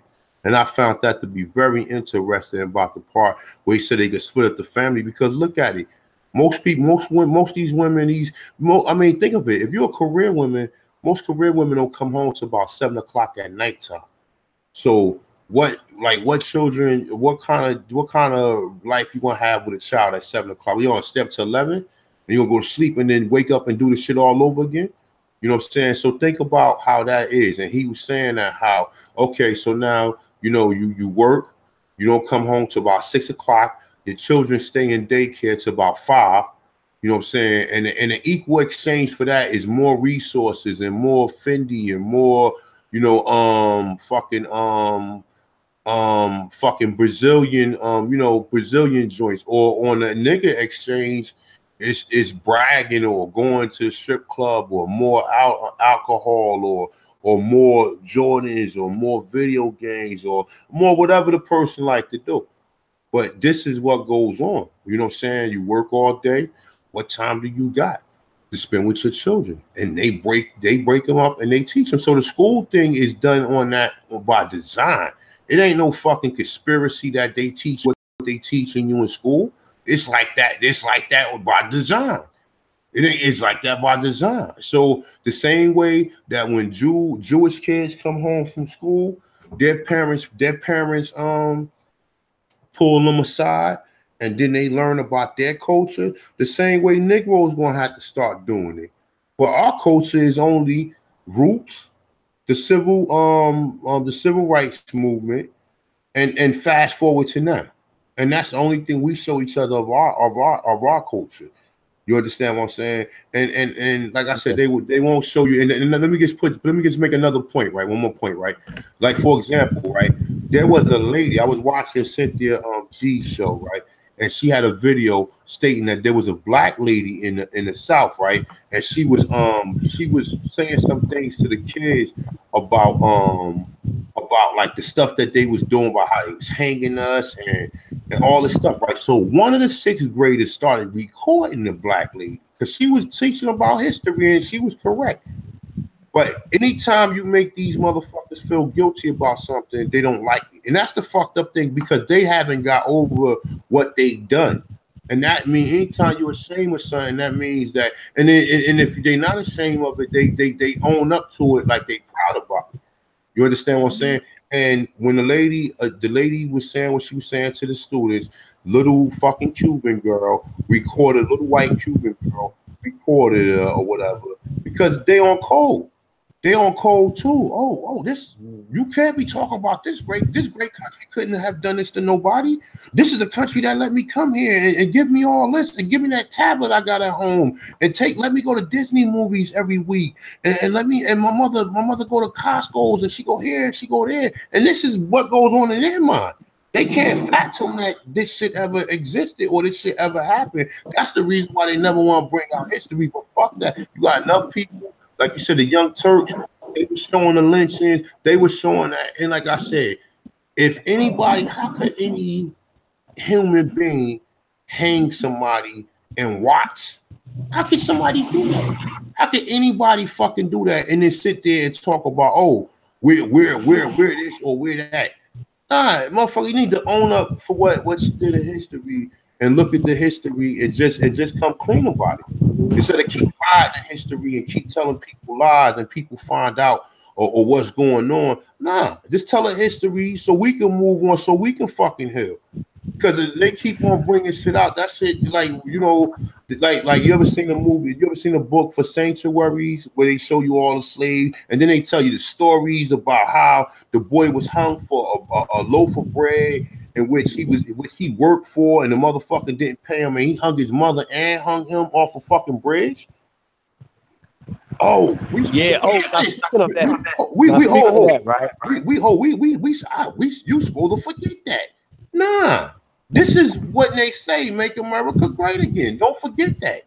And this is the shit that they don't want to talk about. And this is what she was saying. This is what she was saying to the class when they were saying make America great again. But they took it and had the little fucking girl, and little girl was sitting up there grinning. And this is how you know the racism still exists and how racist these motherfuckers still is. But go ahead, Chief. Well, yeah. Well, here's the thing, right? When we talk about reparations, right? These people, are making they I just seen some stuff CNN put out and stuff like that or whatever, right? And they're talking about, and Oprah is a part of the special, right? And they're doing a documentary on lynching. Okay, so and the people that you were talking about, they showed the mother and the son hung off a bridge, right? And they were explaining certain things or whatever and why it's important from their perspective. And then they had some of the family members of some of the people that were at some of these barbecues and some of these lynchings and stuff like that, right? And they said that I forgot the period of time from the late 1800s to 1950s, they had over 4,000 something lynchings, right?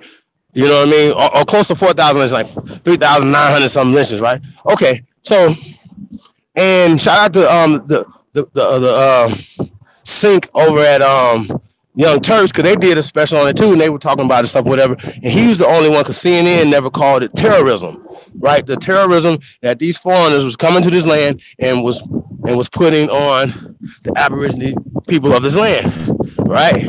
And all the terrorism and the things that they were doing against the people, right? But here's the thing, right? So they were saying the different reasons why they were lynching these people. Well, shout out to Ida B. Wells. She came up, she started writing, she started investigating, and she found out that most of these lynchings were based over financial takeovers or fuckery. You know what I'm saying? They'll say, oh yeah, that guy right there, he's a business rival, right? So they will say, yeah, well, he raped somebody, or they'll accuse him of whatever to have a reason to have a mob against him, or to do all these different things or whatever to hang him. You know what I'm saying? So, and obviously they will have the law on their side. So keep that in the back of your mind. A lot of times they were lynching our people, doing these things, whatever they was doing, they were doing it with the law there. So I just thought it was interesting, right? You know what I'm saying? So they was like, you know, one of the things that they said, they were talking about, I don't know if Sync said it or somebody said it, right? Where they used to take body parts from the barbecue, right? Well, I say, well, they were taking over leftovers. You know what I'm saying? Because they were really having barbecues. You know what I'm saying? Over here stripping us out. They flipped a bitch and then You know what I'm saying? So it's crazy. You know what I'm saying? As far as how they look at that situation, right? And we got to think about it right now. This is not during slavery time. This is doing way after slavery's over. You know what I'm saying? And this is during the time when they were importing a lot of Europeans into this country. So if we already had businesses and towns and things already coming together, they had to inflict terrorism on our people to push us out of the South. You know what I'm saying? Push us into other regions, you know what I'm saying, to push us out west. You know what I'm saying? Y'all heard the times when people were fighting against them or even just said something against them. They had to leave their families and move and all this other type of shit. I've heard those stories growing up, you know what I'm saying? And I didn't have it personally in my family that I know of, but y'all understand what I'm saying? So we have these things that we just let these people just do to us and tell us and put their narratives on. It's basically about their narratives. So even when Oprah's sitting there, you know what I'm saying, she's so powerful. She brings so much energy to it, right? But just how they have her programmed or she's programmed to think differently. We have to call it what it is. This is terrorism, foreigners coming into this country and terrorizing our people. It is, and imagine somebody was coming into this country, you know what I'm saying, immigrants or not, you know what I'm saying, and doing the things that they were doing to our people. So I think that we have to look at it like that, right? So when we talk about reparations, we don't have to go back to slave times. We don't have to go back to that. We can go back to the 1930s. We can go back to the 70s or the 60s, you know what I'm saying, the 30s, the 40s, all the poison that y'all flooded into to Harlem and to these communities, all the crack that y'all brought into the Central South America, into the countries or whatever, all the murders and everything are on y'all hands, not on ours, on y'all hands. Because just as soon as y'all was doing all those negative things, it could have been positive things, and you wouldn't have seen the murders. You wouldn't have seen all the hopelessness and things like that. But if it was a plan to gut our economic system, gut our family structures, to where we are, most of our parents, most of the people that listen to this have parents, and we got 8, 9, you know what I'm saying, uncles and aunties. But when it came to us, our parents have 1 or 2 kids. And then we having 1 or 2, if not any. You know what I'm saying? So how are we stuck on 44 million? Like we've been stuck on 44 million since the 1900s. So we ain't gonna never get past 44 million. Everybody having babies. More people are just the same amount of people are dying every year. No, that's not true.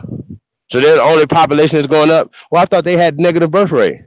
I thought we had a positive birth rate. So yeah, I advocate, you know what I'm saying? One thing is make love. We need to have a baby boom generation. And that takes a financial and economic production, economic base that the men, and I'm not saying that the sisters, you know, are not a part of, you know, building this economic base, but I think it's up to us as men to build this for our families, for the future. Figure it out. In hip hop, we got to take that back. That's Aboriginal. That's our shit. You know what I'm saying? It's not foreign because you know, there's other foreign people. You know, or I always call it foreign. Other brothers and sisters around the world that do hip hop. Shout out to Lady LaSure. She's dope. If y'all never heard her, check her out. Lady LaSure. LESHUR. She's dope. She's out of the UK. By way of the islands. So she's American. Y'all follow me? So shout out to all American Aborigines that are in other places, you know what I'm saying? But shout out to all the Aborigines around the world, man. Salute. Wake up. You know what I'm saying? The only way you're gonna be able to tap into your greatness is to know that you're great. That's it. That's all. You know what I'm saying? That's it. That's all. There's nothing else. So, you know, people talk crazy, you know what I'm saying? I don't know. I don't know what else to think, man. You know what I'm saying? And you know what I thought about? You said something earlier about the Kung Fu theater and stuff. We used to love Kung Fu theater and wrestling and all that type of shit, right? And it was just interesting, once again, why we didn't have any fantasy type movies like that was depicting us jumping in the air, kicking motherfuckers, and doing all these other things, right? Why we wasn't depicted like that? See my point? These things are programming for a reason. Hey Chief, we was depicted like that later on, and I'm gonna get you sucker. Remember Kung Fu? Remember what was his name? Kung Fu Jack. What the fuck was his name? Yeah, Dynamite. What's his name, man? But Jim Kelly though used to be ass though, yo.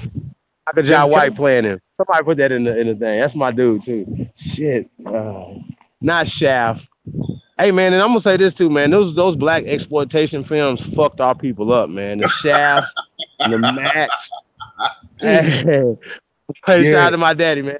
Hey, listen, it fucked our people up, bro. I'm telling y'all, man.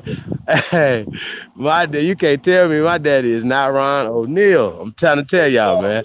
So yo, you know what was a crazy ass movie the first time I seen it? The movie Sweetback. When that motherfucker was running, what the fuck? What the fuck is wrong with this motherfucker? He just kept running, and then he was fucking with all the white girls in there. And then, yo, I was like, nah, this can't be Marvin Van Peebles' father, man. I said, nah, this nigga is a coon, yo. This ain't no power empowerment movie and shit. Like, I mean, he wilded out and shit, though. He wilded out in the movie. Don't get it wrong. He wilded out, but the shit just had a coonish, like energy to it, man. Like, damn, this is what niggas was doing back then. But man, and yo. They used to have white, literally Europeans playing the parts of the natives, bro. It was crazy. The Raquel Welch played the part. I seen him in the Jim Brown was in that movie. It was kind of. I think it was called like Desperados. But anyway, it's a dope movie. Yeah, man, it's just weird, man. And y'all, man, I'm a movie buff, man. I really do. I love series, all of that. I got something for you, right? Look, remember the Jeffersons? Now, look, we know George Jefferson was gay, but he always had a wife with him, and you know what I'm saying. He never showed he was a homo. He wasn't encouraging him like you should be gay. He wasn't advocate for. Most of us didn't even know he was gay. And niggas love that nigga dance. You know what I'm saying. So let's keep it 100 though.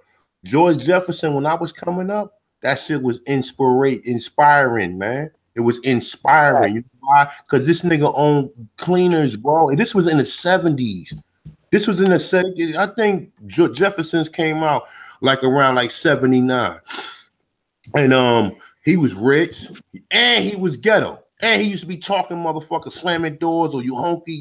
He was ghetto with it. He wasn't no sellout. He wasn't no fucking sellout. He used to be dissing motherfuckers. And he ain't never sell out for the money neither.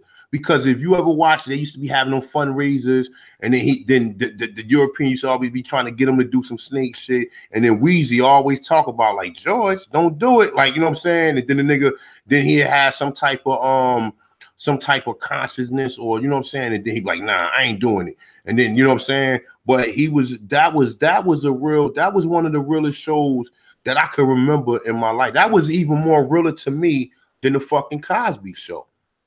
You know what I'm saying? Because he wasn't a sellout. He wasn't a person who was trying to be all educated. He was just a hard worker, smart man who made it. He didn't say, oh, I went to Harvard and Yale and all that. He just made it. And that was something inspiring. And they don't even show you shit like that no more. They don't even show you nothing like that. He had a dark-skinned wife. No offense to light-skinned sisters or cop. No offense to nobody. You know what I'm saying? But they don't put stuff out there like that no more. Now they make a Jefferson. Motherfucker gonna have a white wife, man. You know, he gonna have a white wife. They be like, oh no, it's no way we can let him save that money and get that money back to a black woman. You gotta have a white wife. But yeah, man, for those of you who do remember, man, we had shows like that coming up, man, where they show black people with wealth, and they also had shows where they show a lot of black people that was coons.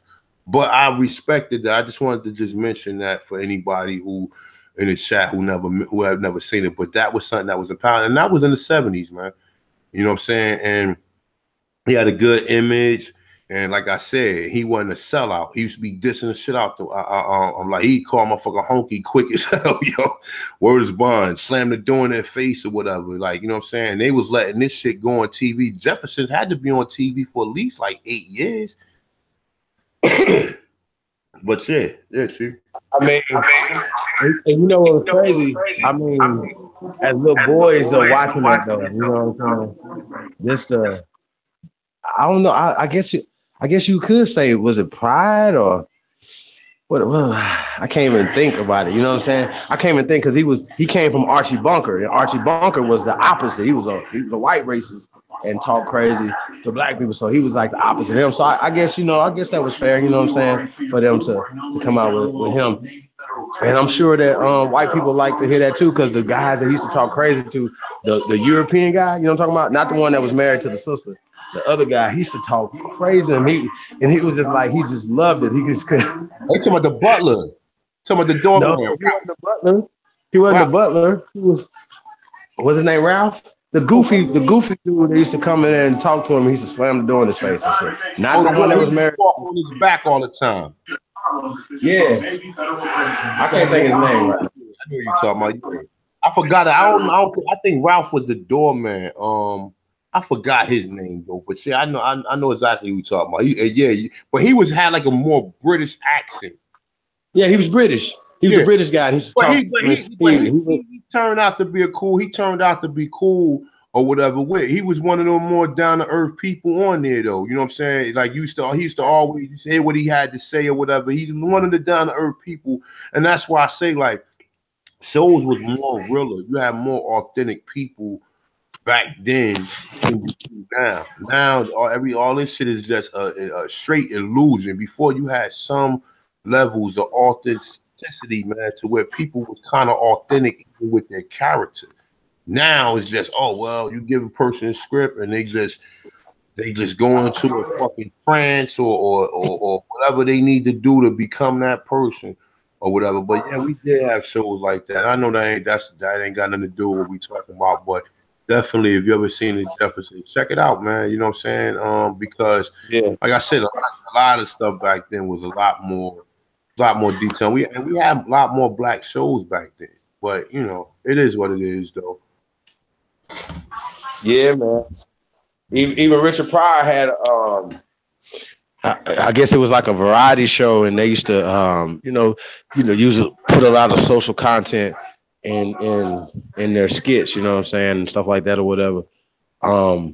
Yeah, man. I mean, I say it was a lot more conscious stuff, or more uplifting things that were on regular television back in those days that we even have all over cable that right now. You know what I'm saying? You can find more fishing shows than anything that, like, you know what I'm saying? Like, say we go on YouTube, right?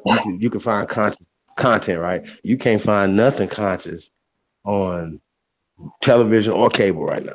Nothing. Now imagine if you could see on major networks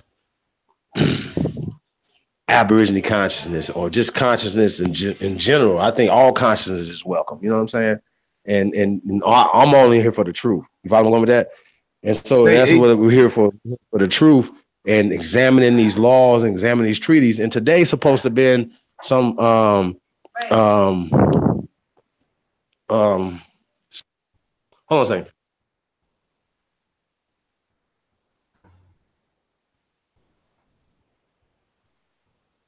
So the 11th is the 50th anniversary. Shout out to Phoenix Moon of the Civil Rights Act, right? Well, the thing is with the Civil Rights Act, I had never heard this before, right? I think I heard this from Darkman. Shout out to Darkman first. That he was saying that he had heard it from Phoenix. That he's saying that the Civil Rights Act wasn't for African Americans because it wasn't. They wasn't calling us African American. Then it was for Indians or for natives or for us as the Aborigines of this land. And I thought that was interesting. It blew my mind, right? Because I'm like, I wasn't looking at it from that perspective because, Martin Luther King was marching for African Americans, right? Nope, they wasn't. And those laws were for us. And a lot of these things that we're talking about, the UNDRIP and the ADRIP, are for that already had been in place for us And they were telling us they were for African Americans or Negroes, but they were for the natives of this land. And that's us. So yeah, we should definitely do the Undrip and the A Drip show. Shout out to BCFC. We definitely got to do that, sis. You know what I'm saying? And start breaking those things down. You know, we're not only just reading the laws and say, oh, here's the law, there you go right there, and not really understanding it. But I think majority of us will know what it is because we know what these words mean now. When we see indigenous, when we see certain things, we understand, oh, okay, well, we know indigenous don't mean mixed person first, you dummies. Anybody say some dumb shit like that around me, I gotta call you a dummy, right? I got to, because at this point right now, oh, my grandma was native because she had long straight hair, or she was super light skinned. Come on, man, y'all can't fall for the banana in the tailpipe, right? You can't be a full-blooded mixed person. That's just illogical. That's dumb. So when you see these people, it burns me up, right? And shout out to everybody, man. I want all of mine. I don't discriminate against people who are mulattoes or octoroons or 16th. None of that, man. You know what I'm saying? I'm actually more of a humanist. You know what I'm saying? Oh, I'm not really humanist. Just more of a person, man. That I feel like everybody should be able to live in peace and harmony. You know what I mean? And you know, we have brothers and sisters that are super, super light skinned in our families, right? They got supposedly 2 Black or Aborigine mothers and fathers, right? But they still came out super light skinned. But they're still culturally in over here with the so-called African Americans, right? But then you can get a Mexican person, right, who has supposedly more melanin, more African, according to what they're saying, calling Africans, right, with these little tests, then that person would be, right? And they still wouldn't be considered a so-called African American or amongst us in our thing based off of what? What are we basing that on? We're not basing off of color, check. We're not basing off of hair, check. We're not basing off of nose, check. We're not basing off of clothes, check. You know what I'm saying? We're not basing off of geographical location, check. What we're basing off of language, check. We're basing off of religion, check. We're basing off of indoctrinations off of color schemes that they put in people's minds, saying dark skin is the worst of the color scheme. And the closer you are to white is the closer you are to God, the closer you are to the perfectly evolved person. That's what you Negroes teach when you teach anything that has to be tied to out of Africa, eugenics, out of the theory of evolution. It all comes from that tree. Your mind comes from that tree. Your mind has been bleached. So when you're saying black power, you're actually saying bleach power. You're actually saying your mind has been blotted out. So when they say, oh, them crackers up there, that song with Jay-Z said, oh, them crackers up there bleaching your dome. You know what I'm saying? That's some real shit.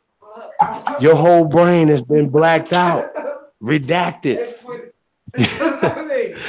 white out. You know what I'm saying? So yeah, so I just think that we got to change our mind states, man, and how we move, and that it's imperative how we speak. You know what I'm saying? Demand that our rappers, shout out to Waka Flocka, man. Demand that our rappers, our athletes, our movie directors, and people like that. Anybody that's into these arts, catch this wave, man. Because the next motherfucker make another African slave movie, man, we're gonna have a problem around there. Straight up. We ain't seeing no black Indians tearing shit up. You know what I mean? Because think about it from Django. Like, even if you go back and look at Django from a different perspective now, that all those people that was on that plantation, they never said they was Africans. But if you looked at the Aborigines, right? Right? Think about it. Ain't nobody never said nothing about no Africa. They talked about a dude coming over from Germany, and that the black Brunhilde or whatever, she even spoke German. I mean, they was sliding. Listen, man, Quentin Tarantino tried to get as accurate as possible with their historical rendition of history. You follow what I'm saying? It was interesting that he brought the German people in there and their folklores and things of that nature, whatever. And that sister that spoke German, you know what I'm saying? It has a lot to do with what the people were really speaking, the Caucasian people were really speaking here on this land. and not just, it didn't just end like in the 1700s, 1800s, shit. They were still speaking German for a long time here. They were still bringing bringing people over here. So German would be their first language. Just like if somebody came over from China, their language would be first for Chinese, right? So they still be speaking Chinese in their villages and everything they got, right? So wouldn't German people be doing that? Huh? But they all had a meeting. They said, listen, this whole thing will work for us if we all work together. You see what I'm saying? We all could become the Americans and take over this whole thing. Look at all this shit over here. Look what it did for Europe. Europe became industrialized off of this, off of us. So they talk too crazy, man. I'm cool. It's no competition. Yeah, them niggas still talking about, and that's the thing. Look, man, I'm about to end this. I see people dropping off. People probably got to get up and go to work in the morning. Shout out to the Aborigines. Let me just see who's in the chat or whatever. That's right. High vibes. Oh, you see? All right. Shout out to my brother Carl. I see Chad, Mr. Mosley, Carl, Peace, brother. Copper Color Dragon. We got to get that call and maybe do an interview or something. I seen you put in the chat room the other day that you work at the United Nations. Not that I care, because I'm a renegade. So they're not inviting renegade tribes to the United Nations. So, you know. But anyway, I still feel that we should still be fighting on all different fronts. But you never know. We might be able to go to the United Nations and get our country back. Go to the World Court and plead to them and say, listen, here's our case. We've laid out all the evidence that you guys know already, right? It ain't like nobody else knows. It's like, no, they know. Like, you know what I'm saying? Like, nobody's arguing this. Not even white people. I haven't even met really too many white people that's mad about this. You know what I mean? It's like, damn, they're finding out. So I just think we're going to have to straighten up, man, and get our minds right. And definitely, every time I hear African American, I get offended. So we got to correct them, especially when white people say, every time if I'm watching some Charlemagne, anybody say that shit, we got to get on their head, man. Respectfully say, listen, family, that's not working for me. That's political suicide. That's social suicide. You know what I'm saying? That's spiritual suicide. Because even people that come from Africa, when they come here or whatever, they've naturalized. They don't become, you say you come from Kenya. They don't call them, they consider themselves African American. They don't even fall into the line of African American. They fall in the line of Kenyan American. And I wonder, do they check white? They just probably put in Kenyan American, but they don't say, oh no, they're African American. That only applies to us, the people that they are trying to displace on this land. Y'all see the dumbness that comes with the whole Africa thing? And so y'all can't be mad. They be so mad. They be like, oh, look at them, they're so coonish. And they hate themselves. How the fuck do we hate ourselves? We just love our tribes. We're just trying to give them back these social political words that they own, that they have trademarks to, that they use to conquer the goddamn world, man. So y'all talk so stupid. And then you read too many damn books. I told them, man, burn them damn books, man. Start over. And a lot of this information, right? I'm going to keep it real with y'all, right? A lot of information I just know, and I seek the cross-reference, like the brother said, to cross-reference my beliefs or my things that I know. You know what I'm saying? That's oh shit. You know what I mean? Oh, I found it. You know what I mean? Or say it just pops up sometimes. You know what I mean? So some things you know in your heart, you know in your soul, you know that these memories have been passed down to you. Tap into them. And yeah, you definitely got to grow your antennas. You got to grow your locks. That's just facts. I don't know what to tell y'all. You don't understand that as a part of it, but you know, it's other things I think too, you know what I'm saying, a part of it, you know what I'm saying, trusting and believing in not only your dreams but just you know, your instincts or your thoughts on certain things. So I'm really trying to prove, because there's a lot of things like the brother said, you know what I'm saying, we don't talk about until we can cross-reference it, prove it. You know what I mean? Like, you know, Like we wasn't coming out before saying that the pyramids are older than the pyramids in Egypt until we got that information and been able to cross-reference it and then cross-reference with this and then come up with these people and the people that are against it. There's nobody that's against that the pyramids in Peru, but they're calling pyramids because guess what? They're pyramids in Brazil that go back 45,000 years. Now, they're not saying that they're structured the way your modern, see, they get kind of tricky with their tongue. These are modern pyramids. Those were made with seashells or just dirt.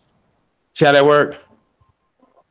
Well, guess what, dummies? They built the stones on top of the damn dirt or the you know what I'm saying, the other thing. So it was a shell in Americas that you know or inner core, you know what I'm saying, inside the outside of say Teotihuacan and certain things or whatever, right? So our pyramid systems and our mound system here was so advanced. Talk about this before. Just give y'all this. They came up with a system, right? Because you know you'd be thinking, well, damn. They're saying, well, here's another thing, right? They're trying to date these mounds here in America. Let's just say AD times, right? Well, they go back BC times, and here's how they go back BC times, right? They have a technology inside of them where they got an inner core, like imagine like a Tootsie Roll, right? But it's with clay, and they got ports that when it rains, it can keep the clay soft so it won't get brittle. You know, so it keeps the mound standing up, right? You know, the inner size of the pyramid standing or the mound standing, so it won't be washed away. So I said, damn, you know, how can savages or people who didn't have universities and things of that nature come up with this technology, come up with this science, right? So that's what they came when they came here. That's what they seen. They seen science. That they just didn't. I don't. That here's the thing, right? If it came from here and it went back there, right? So a lot of times they talk about the Moors coming here. I think it's the other way around. The Moors came from Africa. Moors, they were calling us Moors from here coming there. So they could just mix everybody up, as well as the Aborigine people or the people that have been in Europe for thousands of years prior to it turning over to being white now. You know what I mean? Like Europe used to be black. Used to have black monarchies, black, you know, copper people, cheddar man them, right? But because they had been lying in science way back in the days, right, saying that all these people were cavemen or all these people were Caucasian people or these type of people, you know what I mean? Mixed people, all these different things that they say, right? Mixed with Neanderthal and Homo erectus Jr. and Homo erectus III and Homo erectus 15. Homo sapiens, y'all don't believe none of this, please. Anybody come up with that type of conversation is dumb. He's a liar. Like they don't have no bones for none of this shit. They make shit up so quick. And then when we say, oh, well, if you believe 7 million years, monkey bones, right? And then they found a tooth that goes 200,000 years older than the 7 million year old monkey bone now, right? You believe that? Then why we can't believe 70 million years? Why we got to believe your scientists? Why we just can't, you know, let's throw all that out, right? Let's throw all that out. Let's throw all that type of science out, right? Because they say a lot of that stuff is fake anyway, right? But what we can prove is what we have that's more modern, the more modern bones. That's all I talk about, the full skeletons, not stuff that goes back millions of years, because you got pieces. You don't have full skeletons that go back millions of years. You got pieces. So when you come to the Americas, you have full skeletal remains of people that go back to 12,000, 13,000 years. I just asked them to just give me some African bones that go back 12, 13,000 years. Name them. I'm looking for them. You should be able to find them. If it was everybody that came from Africa, you should be able to find all types of modern human bones that go back all types of thousands of years. Because we got Vladimir and all these other people, but I can't find these African people. So what happened? The bones migrated. It's just crazy. Oh, and they be talking crazy like hominids was migrating out of Africa. Shit. Yeah, they be making fire. Hominids was going around the world. Hominids can make fire. They can build pyramids. All this other stuff, right? Yeah. Come on, man. this technology, think about it, man. How long would it take for us to observe nature to come up with 1 + 1? Or to be able to grow maize and all this other stuff, right? They said in Guatemala, they said that the industrial fields, and they said they was feeding 10 million people that lived in this area, and they call them Mayans. I'm sure they didn't call themselves Mayans. And then every time you think of a Mayan, you think of Apocalypto and how they have brainwashed you once again to think that everybody that was here looked like Tonto. Y'all understand that Tonto is mixed, that Osceola is mixed. These people are mixed. Mm-hmm. They are mestizos. Yeah, I don't understand what more I need to say. Mestizos. And some mestizos fought for the British, some mestizos fought for the Spanish, some mestizos fought for the French against each other. That's how they beat us. They used us to fight against each other. Hey, Chief. Yes, sir. You know, another thing is this, right?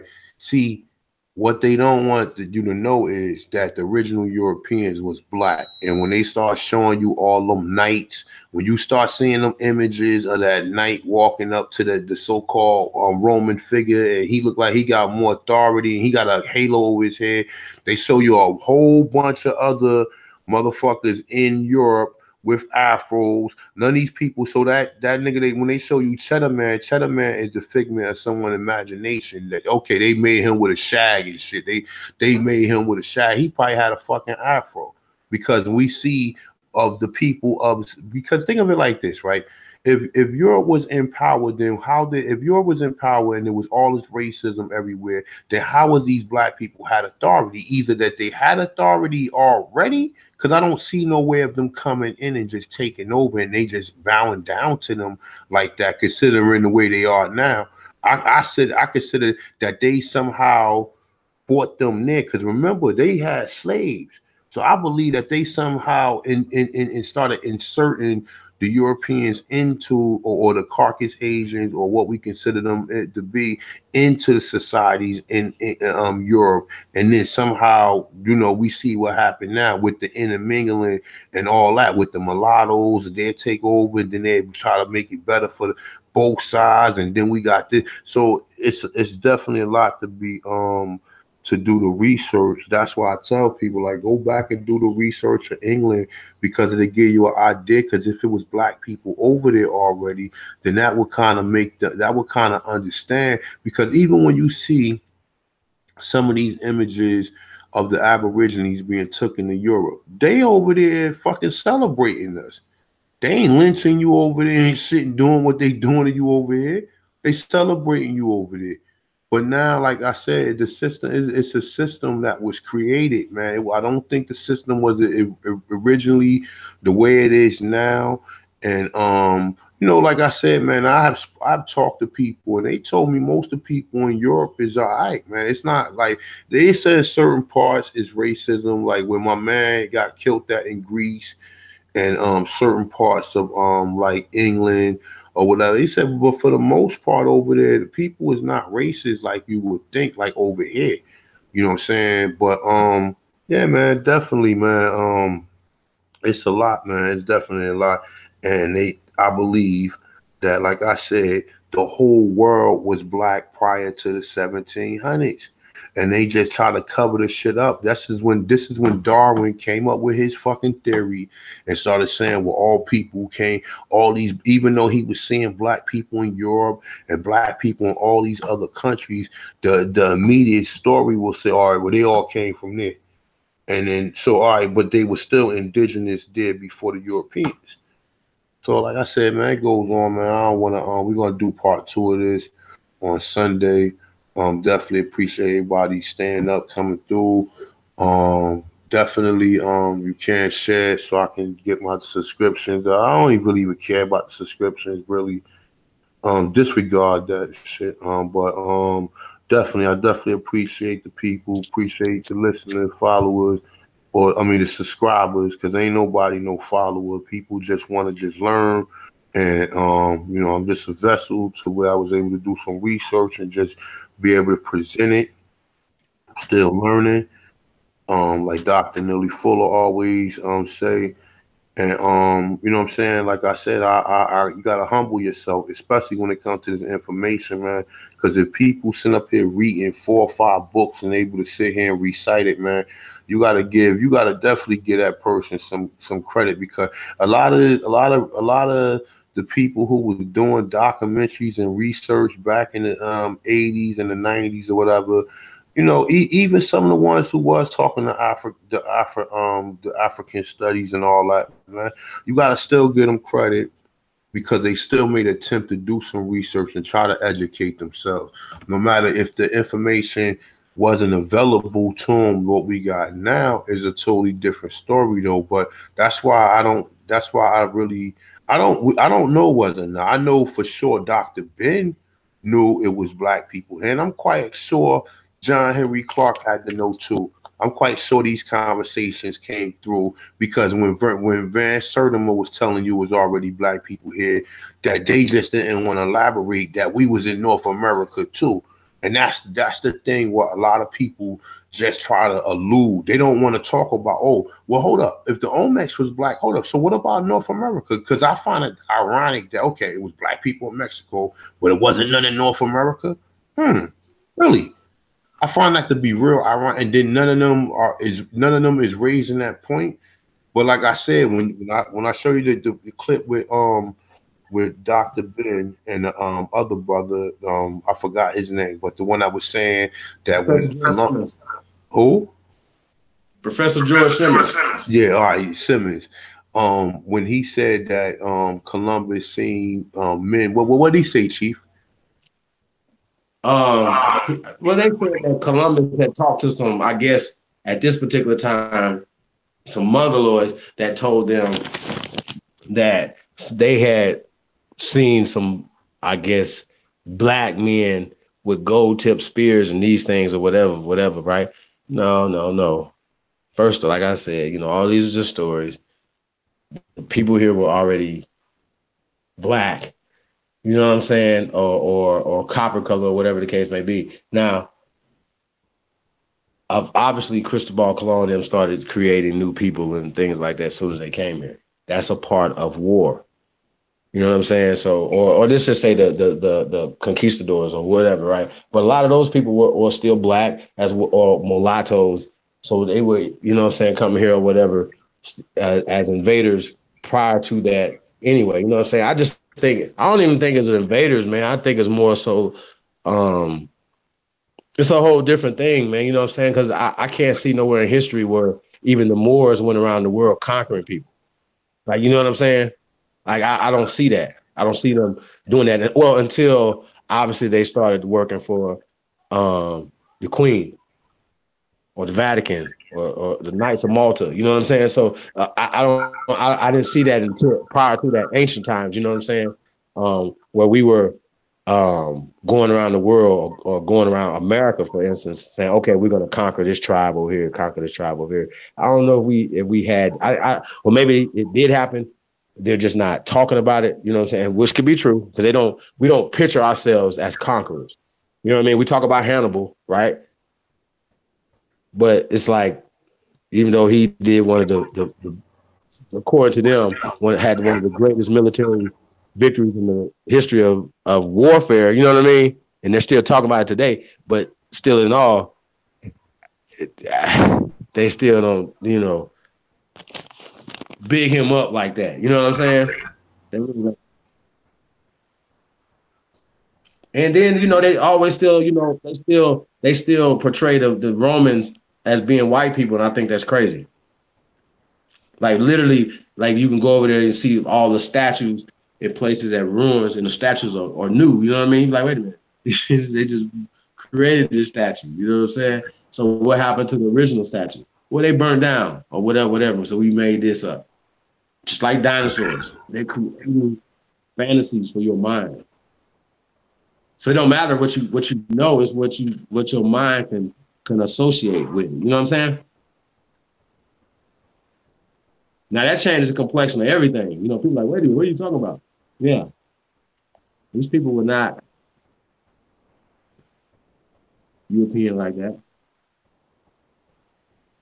how was they gonna live out there in the sun, especially trying to conquer and so-called African areas, places was down by the equator? It's like they wouldn't have lasted, man. It wouldn't have worked like that.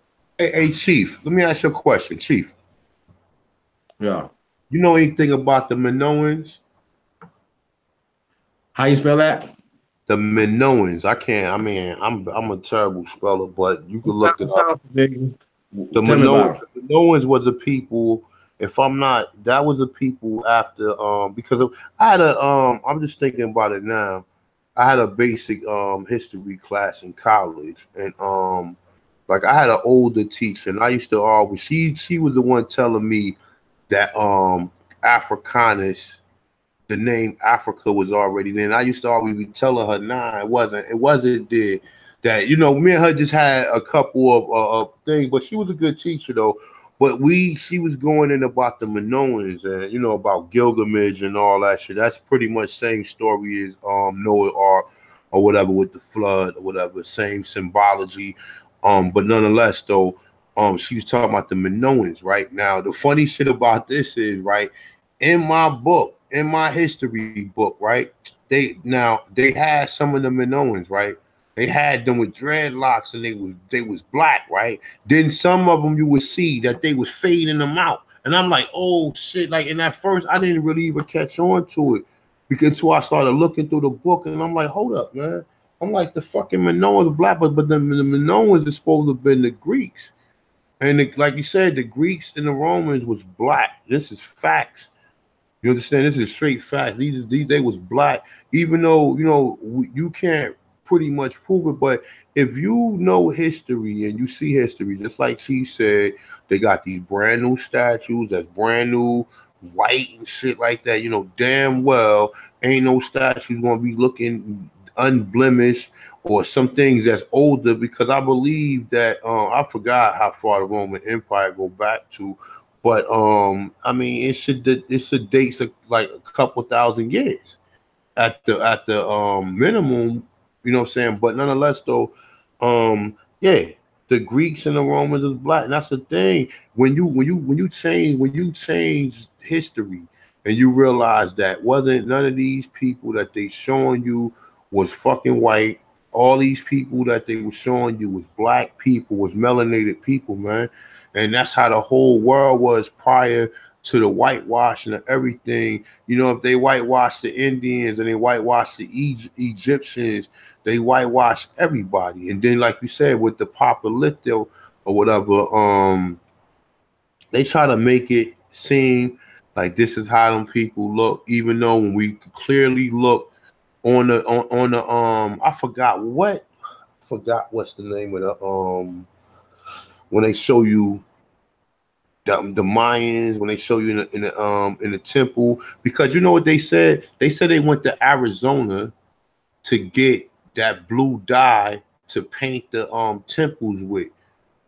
I can't think of the name. It started with a B, man. It started with a B. The shit in Mexico though, the boom cot something Mexico or whatever. But they got the temple where they got where they got all this. This is when you see all of these people. They got like the turbans or some type of head wraps on their head. They got dreads and they all there. And they got some images of some of them playing fucking instruments, like a trombone and other little instruments or whatever. So they know what these people look like, but they insist on giving credit to the people that's there now. The same way when they do in Egypt, they give credit to the people who was there now. The same thing they do with the Indians. They give in some cases they don't even give credit to the people who they think is there. They get white straight whitewash that or whatever. You know, they had Johnny Depp playing Tonto, you know what I'm saying? And you know, the shit go on and on and on and on and on. You know what I'm saying? But you know, like I said, man. Yeah, that was definitely, you know, didn't even have enough guts to or even give us a, you know what I'm saying, like at least just try to fool us with a mulatto, because I don't want to say Mongoloids because that's fake. It doesn't exist. It's just amazing to me. They'll put Johnny Depp, and I actually like Johnny Depp as an actor, but to put him as that role and in the 2000s is just it just goes to show you how, you know, Hollywood is just on code along with the science and everything else. They all work together, man. You know what I'm saying? To paint this. You peep out how they try to make him look like Chief Tammany, cause with the bird on his head, that's a symbol. When you see that bird right there, that's a symbol. You understand what I'm saying? But nonetheless, though, if you remember when you know, I read the article about Verrazano. Verrazano said they wear birds and all types of different animals from their entire or whatever. But you know, like I said though, but if you look at Johnny Depp, he got a raven or some type of bird on his head. That if you go back and look at Chief Tammany, Tammany got a similar image on his like on his head or whatever. And he got dreadlocks too, I believe, or whatever though. But yeah, man, I mean, they know, man. And guess what? We know. You know what I'm saying? So they can keep sending niggas like Rob Bourne and a Mason, because you know, Professor James Small is a Mason. And like I said, though, I'm gonna put the disclaimer: all Masons is not bad. Some Masons got information. Some Masons definitely uplift the people. They probably can't tell everything, but they give you enough to where you can run with. But in his case, he's motherfucking changing the story up as he go along. And we're gonna get into him another time or whatever. I'm gonna do a video I'm gonna dissect the little video they did with Rob Bourne, because I mean, I would love to have a conversation with them dudes, especially Rob Bourne or whatever. But you know, that ain't gonna happen because these jokers be running. The only information they got is keep talking about the Philadelphia African church, and that shit is irrelevant. Okay, African church. Explain how they only brought 380,000 people here from 1600s to the 1800s, and in the 1800s, almost 8 million people here. Okay, and then 300 out of the 388,000, how many of them was fucking men? So I mean, lose me with the bullshit and talking about how the Indians are not on the census. The Indians not on the census because the Indians wasn't called Indians. They was Negroes and they was classified as black. Facts.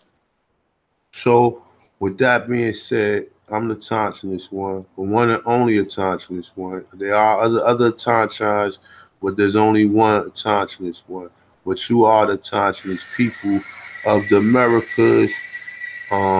Like I said, we do part 2 of this on Sunday on this channel right here. You know what I'm saying? I appreciate the people. I appreciate the subscribers, man. Do your research. Add on to the research. We mention the language. Somebody do some research on the language. Somebody need to do that. That's somebody. I'm not, like I said, I'm kind of, you know, I mean, I'm willing to learn. Maybe I can do something, but maybe somebody else could do something, you know, who do linguistics or who, you know what I'm saying, is bilingual, you know what I'm saying. But nonetheless, though, man, see if you want to get the people something before you leave. Yeah, man. That's why she can't run fast, because he right there. Peace, man. Peace to the family, man. Peace to you, man. Thanks for having me come out tonight, man. I appreciate it. Yeah, man, as usual, man, you know, peace to the family, man. Thank y'all for coming out. We definitely appreciate the energy, man, and the comments in the chat room, man, and you know, especially when people come, you know, challenging us, man. You know, y'all do y'all thing, man. Shout out to Killer, a White Degeneracy, and Coons. Shout out to everybody, man, that's listening. I'm not looking at the screen right now. But peace to y'all, man. Thank y'all for coming out, man. As you know, we're gonna keep it going, man. I know we didn't do the Monday night show, so we're probably gonna be doing that again this Monday. What else we got going on? Man, be on the lookout for, man, for you know, our own streaming services and things coming up, man. And you know, and the Great American Powwow and all these other things we got coming up, man. So, man, peace to the family, man. Thank y'all for coming out. We appreciate it. And part 2 coming up, we're gonna really get into this reparation thing and get into these laws and stuff, and see how we can tie ourselves not only to these treaties and these declarations, you know what I'm saying, to get some type of benefits. Yeah, we definitely want our benefits. I think that's only fair. You know what I'm saying? Everybody else can come here to our land and benefit, off our land than us. You know what I'm saying? So I think, yeah, we're going to have to definitely change the way we do things here on our land. And it starts in our minds socially first. You know what I'm saying? So, yeah, man, peace in the family. I believe y'all with one more thing. And when you see, listen, people, when you see people like everybody hates Angel keep on making these videos about shit that this with the generic information that he ain't able to decipher on his own, and he make outrageous claims saying that the Indians and we know the Indians enslaved us. But who was the people that they enslaved? Was they Africans or were they fucking Indians? And this is the shit that people can. This is how you know not to listen to people. Go back and look on my channel, the Tasha's one, and look at how many Indian slavery videos I got up there. I break this shit down for you just to let you know that they had Indian slaves. And like they said, they shipped more people out than people ever even came here. So understand that. Don't let nobody confuse you. Try to say, "Oh, the Indians had African slaves." No, the Indians had Indian slaves. They motherfucker, they was Indians. They was Aborigines. So, But did Indians have plantations though? Because I've huh? never seen an Indian plantation, so I think that's No, fake. but Unless later they're on, talking when about they fake became before. civilized, when they became civilized, yeah. But the reason why they wasn't listen, the reason why they was getting rid of them was because some of them intermingled into the other tribes. But for the most part, they was selling them off for stuff that the Europeans had. This is what people. All right, we war against each other or whatever, and then I sell you. None of these niggas is mentioning. Oh, they will mention the fact that Indians had slaves, but they won't mention the fact that the Indians were slaves. Well, okay, but they because they bombarded with the history of how many people that they told that came here, and then they also got they also got the thing in the mind. Because understand, you got to break down paradigms when you deal with this shit. First, you got to break down the paradigm of the fact that what you've been told your whole life that Africans came here on a ship, and then these are the people that's populated here, right? Then you got to deal with the fact that they tell you that they killed off most of the Indians, right? Right? Then you got to deal with the fact that now you got Indians having slaves, but now you got to deal with the fact that the slaves wasn't Africans, that the slaves are also Indians. So there's a lot of different um a lot of different things you got to break down psychologically because there's a lot of things that people just been trained to think. They just been trained to think this shit, and then the research and when you look it up, it doesn't support it. It doesn't support it at all. It doesn't support it at all. I just want to know. You tell me how 388,000 people can populate almost 8 million people 200 years later. I want to see that. Chief just said that we've been at the same. Well, you figure since the 1920s, you figure they said it was only 20 million of us here, and now it's supposed to be 45. I know it's more like 80 or whatever, but nonetheless, though, for the most part, you think about it. How could 388,000 people populate 200 and something thousand, especially when they I'm sorry, almost 8 million people. Okay? Especially when there was no supposed to be no food like that. People were starving. No, it wasn't that people was they were starving. Because how you got slaves living to be 100 if it was so fucked up? People, they outlive motherfuckers. They outlive niggas now who got jacuzzis and masseuses and chiropractors and all this stuff. How's these people outliving this shit? And that must mean if you was born in the 1600s, this person lived to the whole 1700s. Nigga lived a whole century. So imagine what that person's saying. That's the reason why your ancestor was able to tell you who you was. And this is straight fucking fact. That's the reason why they was able to tell you who they was because they lived so fucking long. And that is something that I found that was amazing when I was doing the research and when I was looking. I'm like, hold up, man. How the fuck all these people live to be 100 years old? That is amazing, man. That is amazing how these people was living to be 100 years old. And these people adapted the practices that's doing that. Like I always say, I'm gonna leave you with this, man. Like you should always see, like you go on the beach, who the people you see on the beach? You will always see old white people on the beach. They always walking barefooted. They do everything that we used to do to keep their life extension, you know what I'm saying, going on. You know what I'm saying? But the only thing about it was people were smoking tobacco pipes back then, living to be 100 years old. They were smoking tobacco. It ain't no, like I said, it ain't no sense. And the thing about like this, right? You don't see a lot of Africans smoking.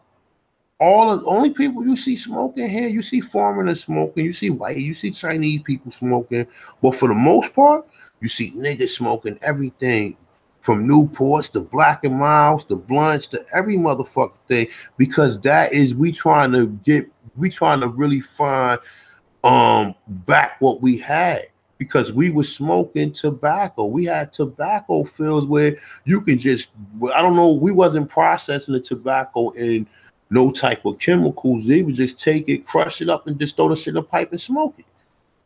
You understand what I'm saying? And this is how they was doing it.